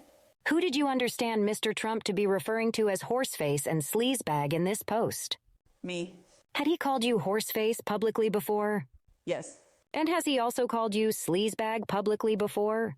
Yes. Has he called you sleazebag since this post? Yes. Is Mr. Trump's statement in this Truth Social post that he hasn't seen or spoken to you since he took a picture with you on the golf course? Is that true or false? False. Why is it false? because I met with him numerous times after that and him on the phone countless times. So, in other words, the times that you described here? Shaking head. In his hotel room, the next day at Trump Tower, at the Les Deux in L.A., and this is a L.A. hotel, in addition to... Objection to the leading, Your Honor? Yes. Sustained. Your Honor, may we approach for a moment? Sure. Whereupon the following proceedings were held at Sidebar. I just want to be inordinately careful. I'm about to ask what the effect, if any, it had on her. You previously ruled we are allowed to elicit information from subjects from these truths or tweets. What is the answer you expect? It was frightening for her. She didn't feel good about it. And I'm sure it had a chilling effect. Is that it, or is she going to talk about threats made to her or things like that? I'll ask generally what effect it had on her, seeing this. Judge, we can't unring it if she comes out and says that. I agree. I think, given the discussion we had earlier, I think it's best to stay away from that. Will do. That's why I asked to approach. Thank you. Whereupon the following proceedings were held in open court. Thank you, Your Honor. I have no further questions. Thank you. Your witness. Thank you. You may inquire. Thank you, Your Honor. Good afternoon, Ms. Daniels. My name is Susan Nichels. You and I have never spoken before, right? Correct. And I represent President Trump. Even though we've never spoken, you've met with the prosecutors on a number of occasions, right? Correct. And you rehearsed your testimony here, right? No. Well, according to you, the prosecutors subjected you to several grueling prep sessions, which included brutal mock cross-examinations, correct? Yes. And you say that that's not rehearsing your testimony? It is not rehearsing my testimony. But you pretended to be being cross-examined, right? My testimony was not rehearsed. That was not my question. Do you want me to repeat my question? Yes, please. Okay, you pretended to be cross-examined, didn't you? No.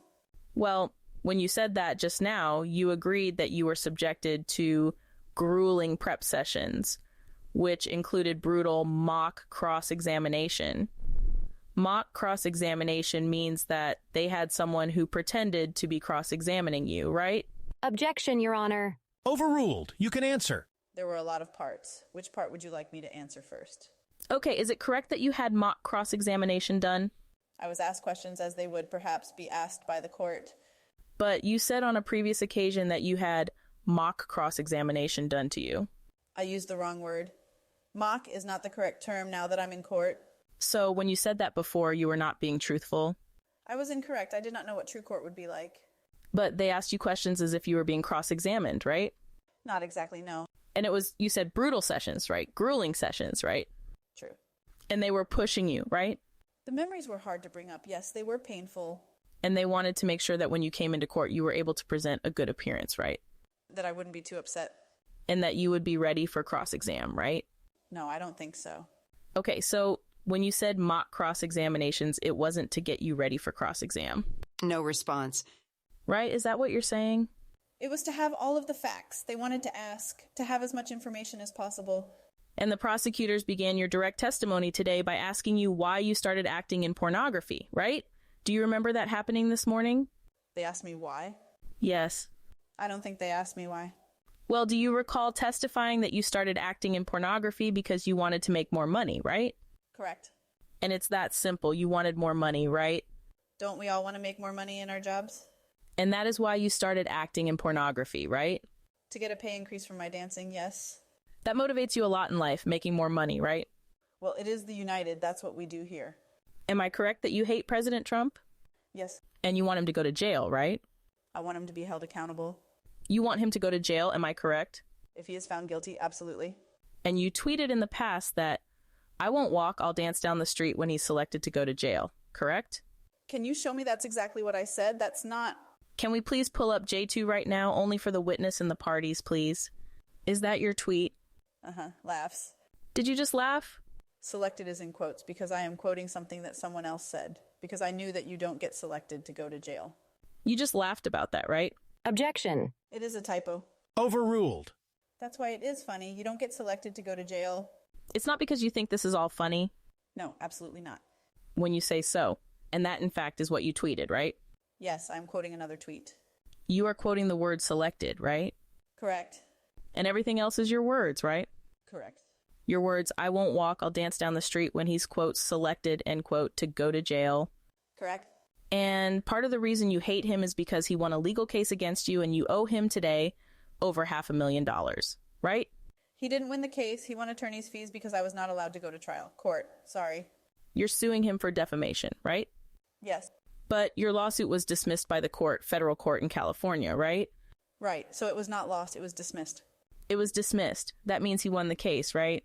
He was prevailed, but I was not found to have lost. So the prevailing part is the winning, right? Right. So you agree with me, he won the case and he was awarded over $500,000 in legal fees, right? Correct. In fact, there were 3 awards for legal fees on his part, right? Correct.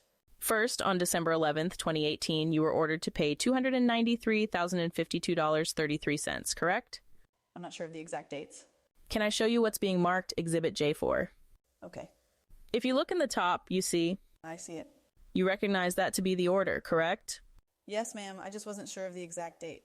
I offer that in evidence. Objection. Sustained. That was from October 15th, right? I'm not sure. Well, you see the date on it? It says December. I'm sorry. J4 correct occurred on December 11th, correct? Correct. And then you appealed that order and lost, right? Correct. And you then had to pay attorney's fees for the appeal, right? Correct. And that occurred on March 30th, 2022, correct? I don't know the date. Okay, can we show her what's been marked as defendants J5? That was March 30th, 2022. Yes, ma'am. And on that date, you were ordered to pay an additional $245,209.67 to President Trump, right? Sorry, it says it's not on this page. Can you turn to the last paragraph for the witness, please, on page 10? Yes, ma'am. Yet you appealed again, right? Correct. And you lost that again, right? Correct. And you were ordered on April 4th, 2023 to pay an additional $121,972.56, correct? Same. Could you please show it to me? Sure. Can we show the witness and the parties what has been marked as Defendant's Exhibit J6, correct? Yes, ma'am. That was on April 4th, 2023? Correct. So, in total, because of your frivolous litigation against President Trump... Objection. Sustained.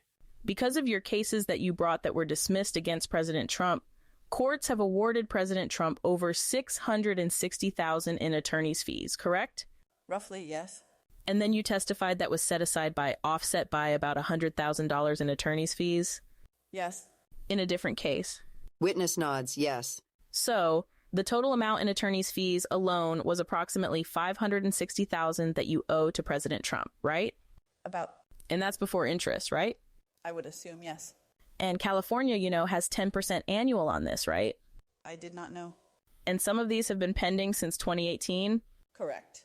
And you testified on direct you were asked, as a result of the offset, you have paid some of the legal fees, right? Correct. But you didn't pay anything out of your pocket, did you? No response from witness. You didn't take any money out of your pocket and pay it to Donald Trump, did you? Object to defense counsel's voice. Sustained. Please allow her to answer. Sorry, can I hear the question again? Sure, you didn't take any money out of your pocket and pay President Trump, did you? No. In fact, you have not taken one penny out of your pocket to pay these awards, right? Right. And you said on direct it's because you can't afford it, right? Right. But you have money, right? We all have money. It's because you're choosing not to pay him one penny, President Trump, right? We all have. I don't understand the question. Well, you've chosen to disobey the court order, right? I have chosen not to make a payment while it's still pending, yes. You have announced publicly that you will never pay President Trump the money that you owe him, right? Right. In fact, the day after the Federal Court of Appeals ordered you to pay President Trump $245,000, you tweeted, "I will go to jail before I pay a penny," correct? Correct. And I show you what has been marked as Exhibit J7. We can just show that to the witness, the parties, and the court. You recognize that as your tweet? Yep. I offer that in evidence. Objection. Sustained. Prior evidence applies. Approach. Whereupon the following proceedings were held at Sidebar. She's admitted each of these. She admitted it. It's not coming in as a prior inconsistent statement alone. It's not coming in as that. It's prior evidence of bias, which is admissible to show bias and motive. You've excluded any exhibits to be admitted by them on cross. No. That's not correct. I'll allow it. Thank you. Whereupon the following proceedings were held in open court. Accepted into evidence. We can show that. Is that your Twitter handle? Yes. At Stormy Daniels? Yes. And that was your tweet on March 21st, 2022, right? Correct. And that was right when the Court of Appeals had ordered you to pay money, right? Roughly, yes. And that was you saying, I don't care about a federal court order, right? That is me saying that I will not pay for telling the truth. Well, it was a federal court order, you understood, right? Objection asked and answered. Overruled. You can answer. That's not what I was responding to. Well, My motivation was because I was telling the truth. Ms. Daniels, you understand that there's no question standing, right? Objection. Sustained. You're correct. Can you ask the witness to respond? Sure. Please wait until there's a question, and then you can answer the question. Okay. But you don't care about the court order, do you? Of course I care. So even though there's 3 court orders ordering you to pay President Trump, you are not going to do that, right? I don't know. Well, isn't it correct? Well, let me show you what has been marked as J1 for the witness and the parties. Do you recognize that Yep. as a tweet by you? Yep. I offer that in evidence, Your Honor. Accepted into evidence. We can show it to everybody. Again, that's you, your tweet, right? Correct. And it's you again saying, I don't owe him shit and I'll never give that orange turd a dime, right? Correct. And that's you calling President Trump names, right? In retaliation for what he said to me, yes. And that's you making fun of how he looks, right? Correct. So when you were asked on your direct examination if he called you horseface, you call him names all the time, right? Yes. You despise him and you made fun of how he looks, right? Because he made fun of me first. So one of you started it, but you both continue it's right? Correct. But in any case, you also have vowed that you will never give him a dime, right? Objection asked and answered. Sustained.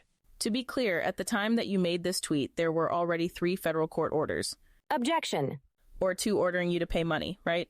Sustained. Now, you know that debtors are required to fill out a form under penalty of perjury disclosing their accounts, right? Yes. You testified on the record there is a case in Florida against you by Donald Trump trying to collect money, right? Yes. And you're required to fill out that form, right? Yes. And you have totally refused to fill out that form for ages, correct? False. Well, am I correct that you gave an interview with Jeff Toobin where you said you were not going to fill out that form? It has been filled out to my knowledge. You'd have to ask my attorney. Did you understand the question? She answered the question. She did. Did you give an interview to Jeff Toobin where you said you were not going to fill out the form?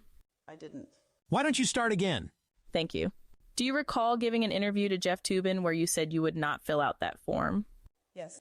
And your lawyer was asking you to fill out the form and you said, I'm fully prepared to go to jail before doing this, right? Correct. They were asking for questions about my daughter on that form. Well, the form asked your daughter's name in one place, right? Yes. But other than that, the form is entirely only about your assets, right? I don't remember. My attorney sent it to me. Okay, well, now you say you filled out the form, right? Filled out parts of it. My attorney did it for me. Let me show you what has been marked as J10A, J10A. Do you recognize that as the form? It was an email from my attorney, so I think so. I'm not sure. We can turn to the next page, J10B. Whereupon counsel confer. And if we turn to page 3 of that, you see that's a fact and information sheet for you? Yes. I offer this in evidence. Objection. Sustained. The witness whispers to the judge. This has my address. Well, let me ask you, you only partially filled this form out, right? Objection. Sustained. Can I approach? The witness whispers to the judge. This has my address. Whereupon the following proceedings were held at Sidebar. We are getting way down the road now in that case. Now, I understand they opened the door on bias concerning the legal fees, and there's been a lot of testimony elicited. But at this point, this is entirely collateral. The core. I agree. I allowed you to introduce 1 or 2 pieces of evidence that really are collateral. I allowed you to introduce them. I don't see why you need this. I don't need to put it, I just want to question her about, she lied about her assets and is trying to hide her assets. Okay. That's all I wanted the document for? She turned to me, she looked very fearful, and she said, "That's got my address." You asked to approach, and she said, "That's got my address." She is very much afraid of this form. Ask the questions you want to ask her. I would block off the address. I can appreciate that. We don't need to put that in. I want to ask her about lying about the form. You can ask her, sure. Whereupon the following proceedings in open court. Ms. Daniels, if you could turn your attention. If we can show for the witness and the parties only page. Well, just to be clear, this is a fact information sheet having to do with you. Correct? Yes. Judge, may we approach? Take that down, please. Whereupon the following proceedings were held at Sidebar. You're not offering that into evidence, it's being shown to the parties. because she's very much afraid of your client seeing that address. That's what I was communicating to you before. Why don't you just ask her questions about the form?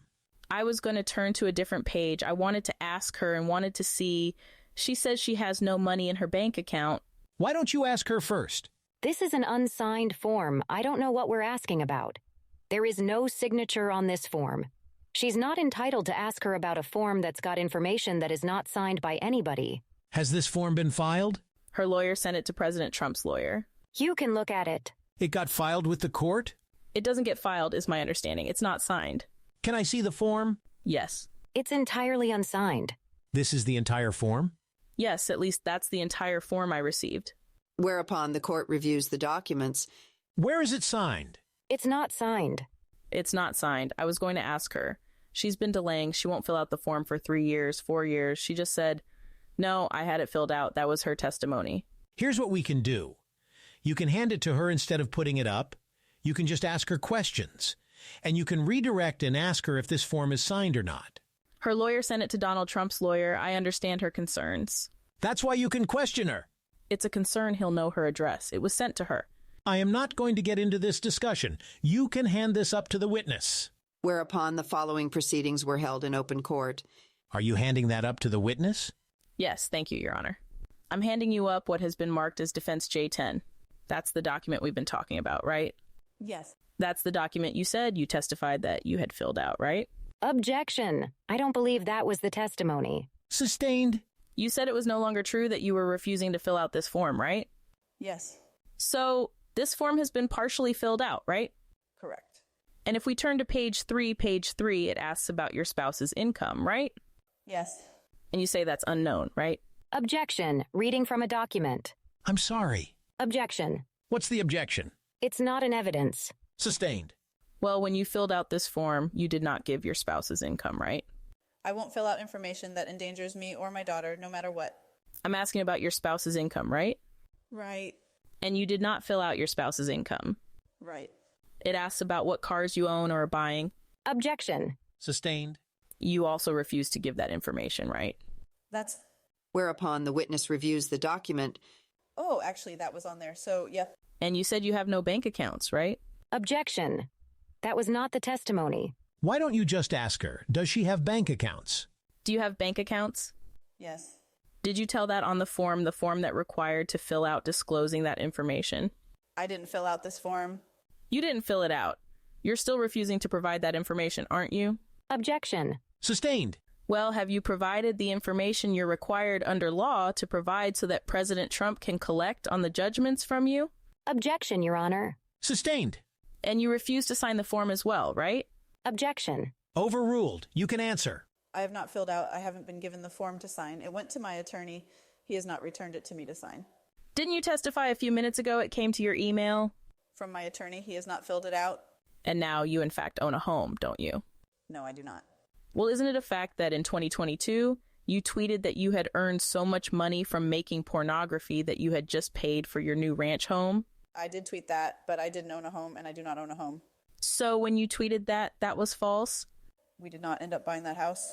And am I correct that at that time, you said you made $1 million in a book deal and in the surreal life, and you're just doing the same job you've always done and love doing, and that you just paid for your new ranch home? I would have to see the tweet. Okay, we can pull up J17. Isn't that correct? You said you just made $1 million? I said I have made $1 million. And you said I just paid for my new ranch, right? Yes. And that was on December 11th, 2022, right? Yes. So was that a lie? I pay rent at a ranch. I didn't say I purchased it. Is that what you meant when you tweeted to the world that you just paid for your new ranch, that you were paying rent? Yes. With $1 million? Witness nods yes. Isn't it true that you have been hiding your assets because you don't want to pay the judgment against you? No. Didn't you set up a trust in the name of your daughter? No. And isn't it true that you are hoping that if Donald Trump is convicted, you'll never have to pay him the more than $500,000 you owe him? I hope I don't have to pay him no matter what happens. Now, while you've been refusing to pay President Trump the money that you owe him, you've also been making money by claiming that you had sex with President Trump, right? Are you talking about the book? Yes. And you've been making money by claiming you had sex with Donald Trump for more than a decade, right? I have not been paid for interviews in the United States, if that's what you mean. Well, that was not my question. My question was, you've been making money by claiming to have had sex with President Trump for more than a decade, right? I've been making money by telling my story about what happened to me. And that story, in essence, is that you say you had sex with President Trump, right? Yes. And that story has made you a lot of money, right? It has also cost me a lot of money. Now, just going back, isn't it a fact that before you started making money off of claiming you had sex, you were denying that you had sex with President Trump, right? Because of the NDA, yes. The NDA was signed in 2016, right? Yes. Isn't it a fact that in 2011 you spoke with a prominent lawyer named Gloria Allred about whether you could sue President Trump for money, right? I don't remember what was talked about in that conversation, but I also told her that I had sex with Donald Trump. You claim you told her you had sex with Donald Trump. Is that what you're saying? Yes. Do you remember writing a book called Full Disclosure? Yes. I show you what has been marked as Exhibit J11. That's just for the witness and the parties and the court, please. You recognize that as the book that you wrote? Yes. It's called Full Disclosure, correct? Yes. Your Honor, if we could just put that in evidence, just the picture of the cover, not the book. I'll allow it. We can show that to everybody. That's the cover of the book you wrote, right? Yes. And you stated in this book that Gina Rodriguez arranged a phone call between you and Gloria Allred to tell your story, right? Correct. Who is Gina Rodriguez? She's a talent manager. She was someone who helped you on several occasions to sell your story, right? Correct. In 2011, she arranged for you to speak with Gloria Allred, right? Yes. Who is Gloria Allred? She's an attorney. She's a prominent attorney who has represented lots of women who have made money from men by threatening to sue them, right? Objection. Overruled. Is that correct? Yes, I actually turned down her offer. Okay, and in this, in fact, you told Gloria you had a phone call with Gloria Allred? Correct. You described to Gloria Allred your story about President Trump, right? Yes. And you told Gloria Allred that you did not have sex with President Trump, didn't you? No, I did not say that. I told her that I did. I want to direct your attention to page 194 of Exhibit J11G, which will show just to the parties and the witness. Okay, if we could blow up for the witness where it starts with I barreled, that paragraph. You see that? You can read it to yourself where it starts off with I barreled. Am I correct that you told you had a conversation and you said in a prior statement that you gave Gloria Allred an extremely abbreviated version of your interactions, leaving out sex, right? Yes, during that phone conversation, when I met her in person later, I told her everything. All right, I'm talking about what you wrote in your book. This is your book, right? Objection. Overruled. This is your book, right? Yes. And in your book, you said that you left out sex and anything in the least bit interesting, right? Yes. And then Ms. Allred asked you, is there anything right? No response from witness. Right? Yes. And you said no, right? Right. And then she said, well, I can't do anything else for you if that's all there is, right? Correct. And you say you wrote, I hung up, and that was that, right? Correct. I did not tell her all the sex details. I did not trust her. And she wanted me to accuse him of forced, basically rape. And so I did not continue that conversation. None of that is in your book, is it? No. Right? You're making this up as you sit there, right? No. Well, you wrote a whole book and you specifically described that encounter and you didn't say anything like you just said, right?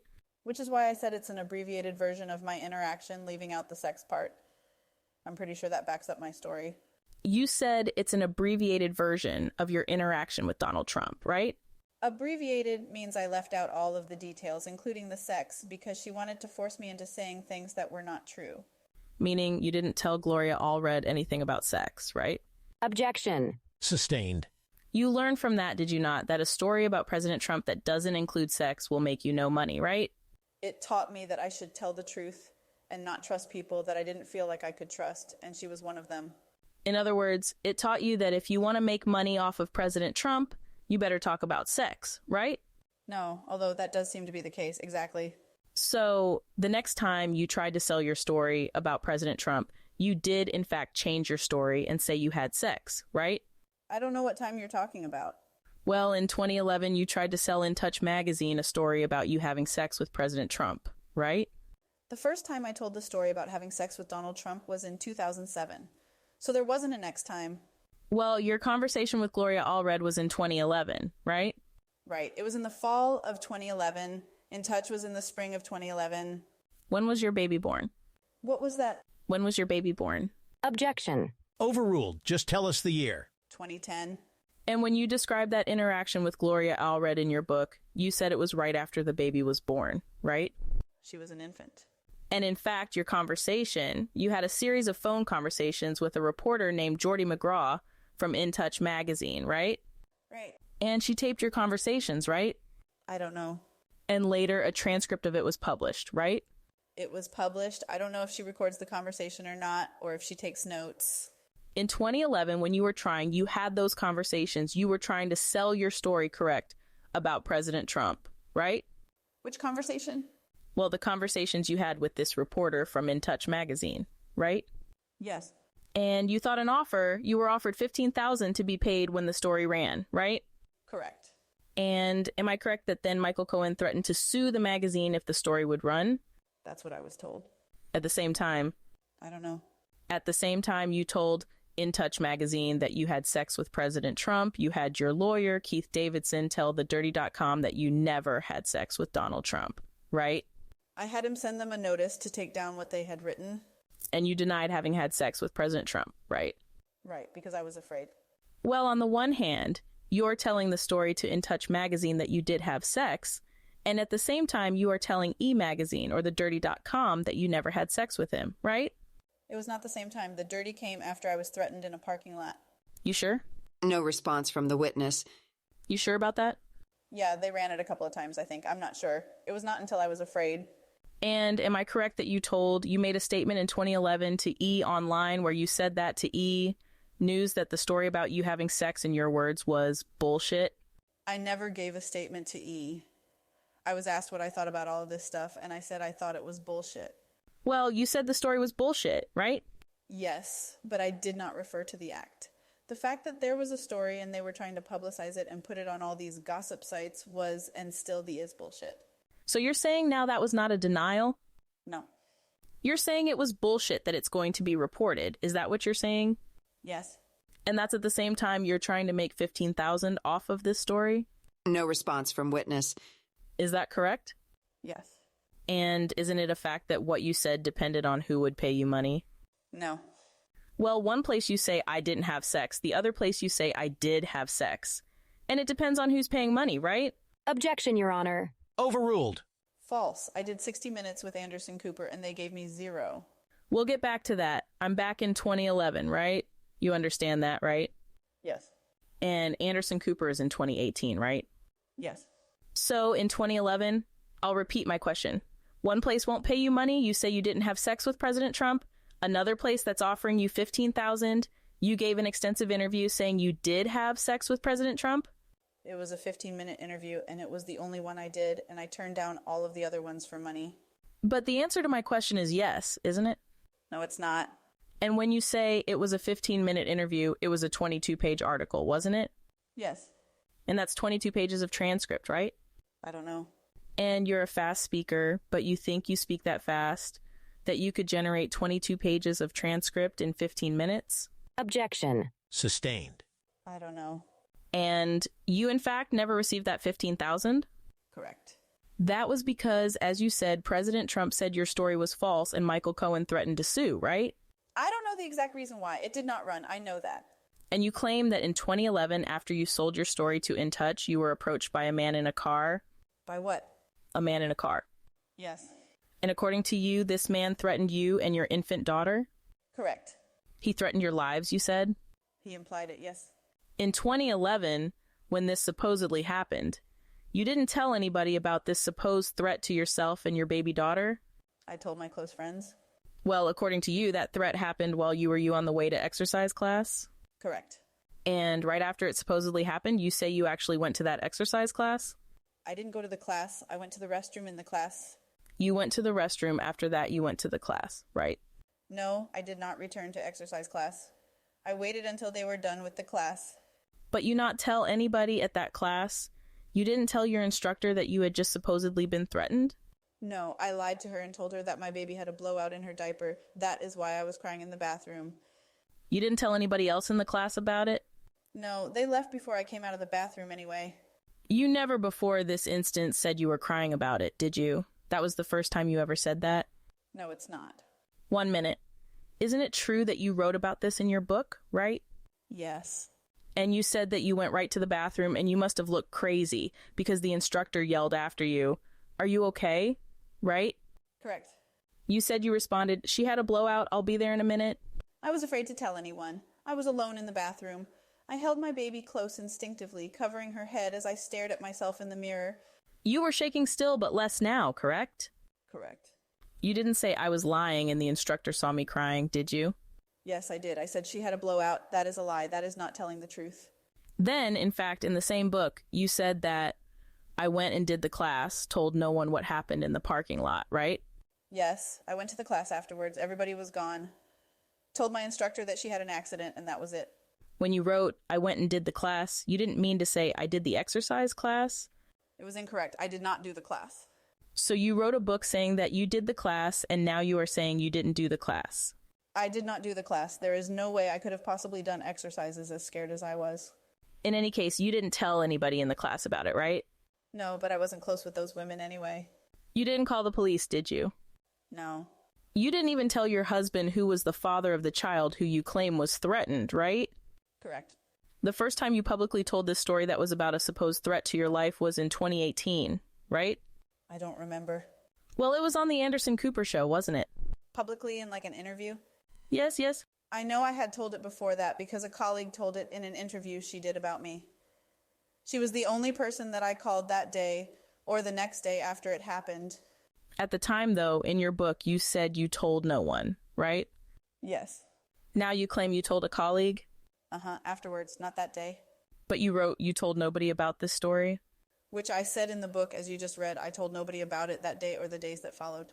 So the first time you mentioned it publicly was 7 years after it supposedly happened, right? Yes. And for 7 years, it's your claim that you kept this story secret from your husband, right? I kept all of it secret from my husband.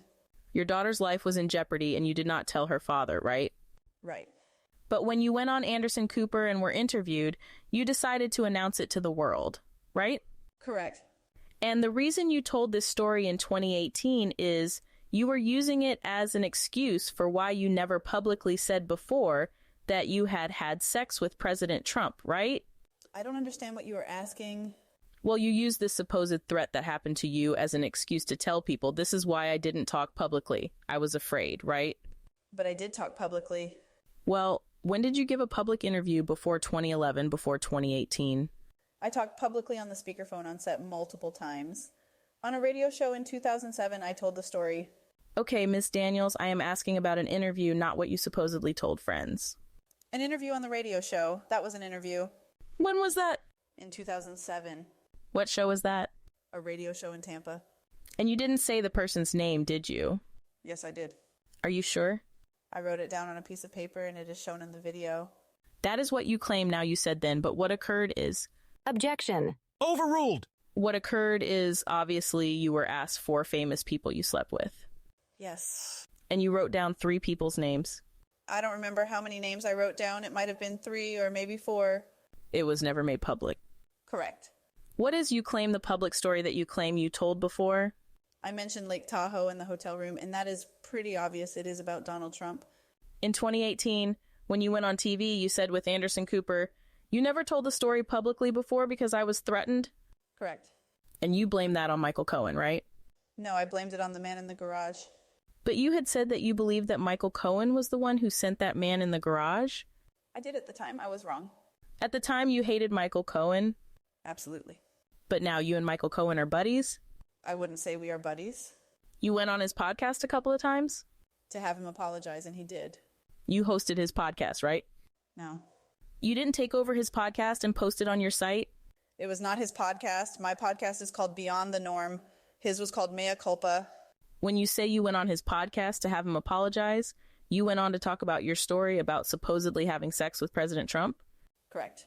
And on that podcast, he told you he had nothing to do with any supposed threat made to you, right? Correct. And by the way, both you and Micheal Cohen share a desire to make money off of seeing President Trump go to jail, right? Objection as to Micheal Cohen. Sustained. You have a desire. I am sorry, what was the question again? Withdrawn. In 2018, you went on The View and repeated your story about this guy that supposedly threatened you, right? Yes. And at that point, you had a sketch artist draw a picture of what the man supposedly looked like. Michael Avenatti hired a sketch artist. You announced it on The View? Yes, he did. You and Michael Avenatti were sitting right next to each other? Correct. He was your lawyer, right? Yes. And when you say he did it, you did it with him? No, he hired the artist and surprised me with it, honestly. And you and Michael Avenatti offered a $100,000 reward for anyone who could identify this supposed assailant. Micheal Cohen offered, Michael Avenatti offered a $100,000 reward. I would have never agreed to that. Michael Avenatti never had to pay that $100,000 reward, did he? No. Because no one ever came forward and said, I know who this man might be? A lot of people did. Either none of them checked out or he didn't follow up on it. He definitely got a lot of hits. That's because this man never existed.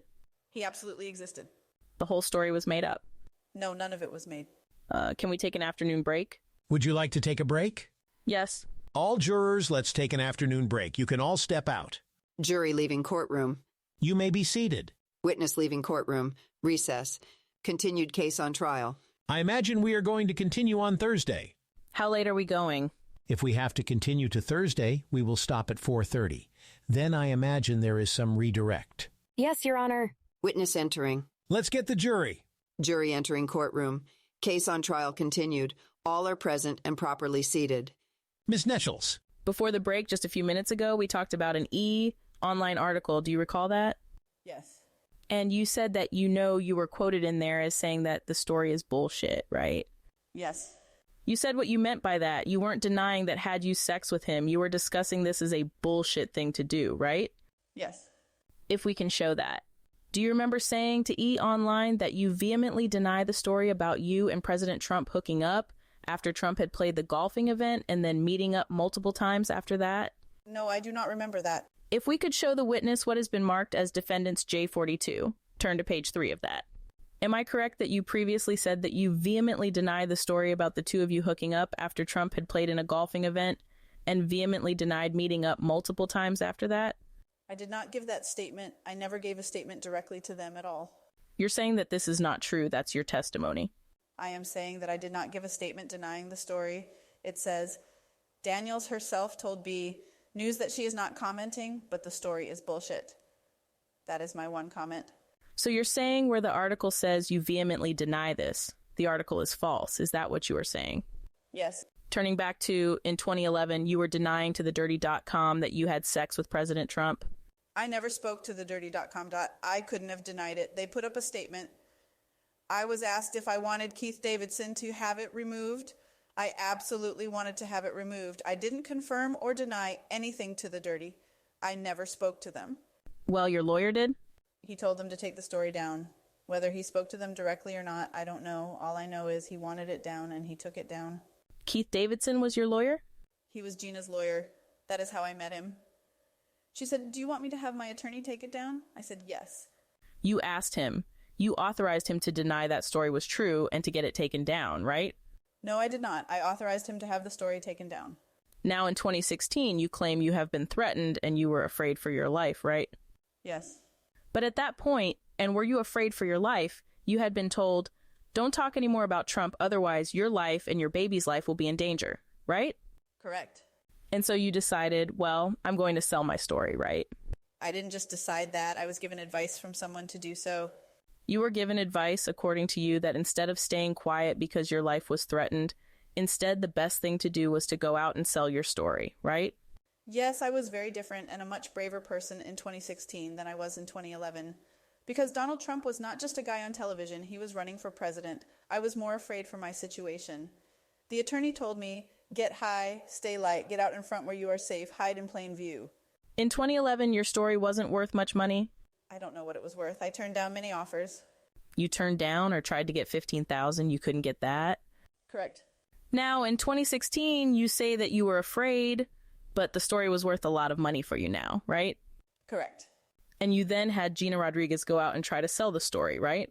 Correct. I didn't care for how much. I just wanted the story out there, which is why I had a press conference set up for free.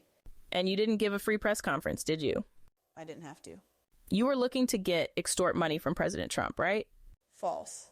Well, that's what you did, right? False.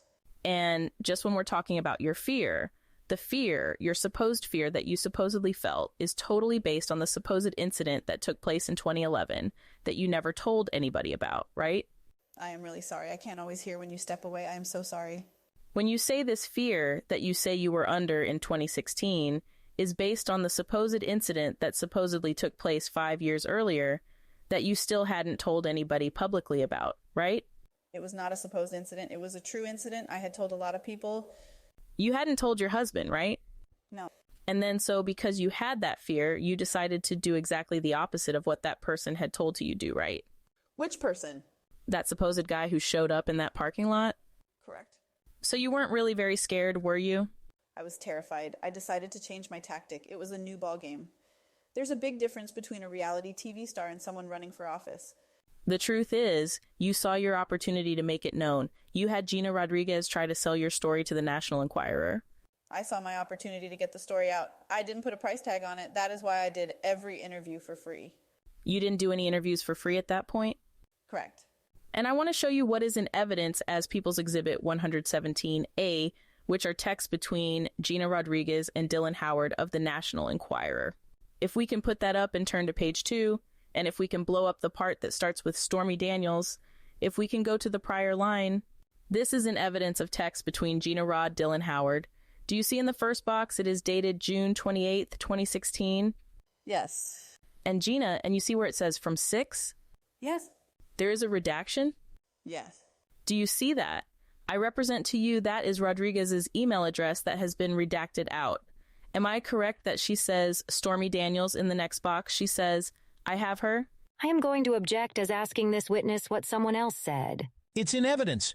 If you can confirm that is what it says, that what it says. And then Dylan Howard in the next box asks, is she ready to talk, right? Yes. And it says, I thought she denounced it previously in the next box, right? Yes, I don't know who Wide Eye Communications or Dylan is. But you had, in fact, denounced it previously, right? I don't know what this is in reference to exactly. Specifically, I am not asking you about it. I am going to ask you to let the witness finish. Sustained. Had you denounced it previously? I don't know what is previously. Did you denounce the story that you had said that you had not had sex, though she denounced it previously? I don't want to confirm or deny something when I don't know what they are talking about. When you look at the next box, she said, from Gina Rodriguez, she said, she will do it under 2 conditions, if you can go to the next box. And then she doesn't want to go on record about it, but will tell her story through a source. It says she had sex with him. She wants $100,000. Do you see that? I do. And that was in June of 2016, correct? Correct. And President Trump was running for president of the United States at that point, correct? Correct. And you had authorized Gina Rodriguez to try to sell your story, right? Correct. And you wanted to do it through a source, right? Once again, I don't know what this is specifically talking about. I don't know who Dylan is. I don't know who Wide Eye Communication is. She doesn't want to go on record about it, but will tell the story through a source. I don't know which specific story. Is it about sex? Is it about being threatened? You want me to comment on something when I don't know the context? That's not fair. Putting aside the text, I am asking you a question. My question to you is, in June of 2016, had you authorized Gina David to sell your story under the condition you would tell it through a source? I authorized Gina Rodriguez to shop the story so I could make it public. One of your conditions was that you were telling it through a source, and the other was that you get $100,000, right? I don't remember that, no. You don't remember those being your conditions?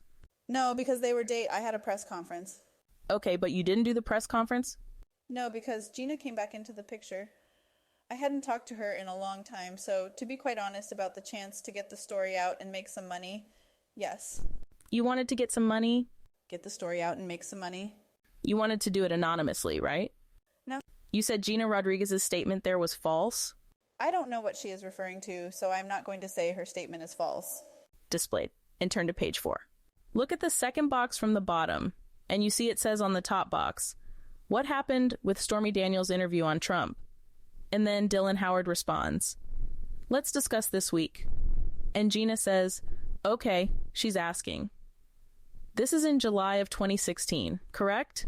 Correct. Were you in fact pushing again that you wanted to sell your story? I was pushing that I wanted to sell my story, yes. And that was in July of 2016, right? Yes. And if you turn to page 6. Why don't we stop at this point? All right, jurors, let's call it a day. All right. I remind you to please not talk either among yourselves or with anyone else about anything related to the case. Please continue to keep an open mind. Do not form or express an opinion about the defendant's guilt or innocence until all the evidence is in, and I have given you my final instructions on the law, and I have directed you to begin your deliberations. Do not request, accept, agree to accept, or discuss with any person the receipt or acceptance of any payment or benefit in return for supplying any information concerning the trial. Report directly to me any incident within your knowledge involving an attempt by any person to improperly influence you or members of the jury. Do not visit or view any of the locations discussed in the testimony, and do not use any program or electronic device to search for or view any locations discussed in the testimony. Do not read, view, or listen to any accounts or discussions of the case that includes the reading or the listening to the reading of any transcripts of the trial or the reading of posts on any court sites. Do not attempt to research any fact, issue, or law related to the case. Do not communicate with anyone about the case or the people involved in the case. And that means including by telephone, text messages, emails, chat rooms, blogs, or the internet. Did not search for any information about the case or the law which applies to the case or the people involved in the case. I will see you Thursday morning. Jury leaving courtroom. You may be seated. Ms. Daniels, you can step out. Thank you, sir. Witness excused. Is there anything we need to discuss at this time? No, Your Honor. I will see you Thursday. Thank you. Whereupon the trial in this matter stood adjourned to Thursday, May 9th, 2024.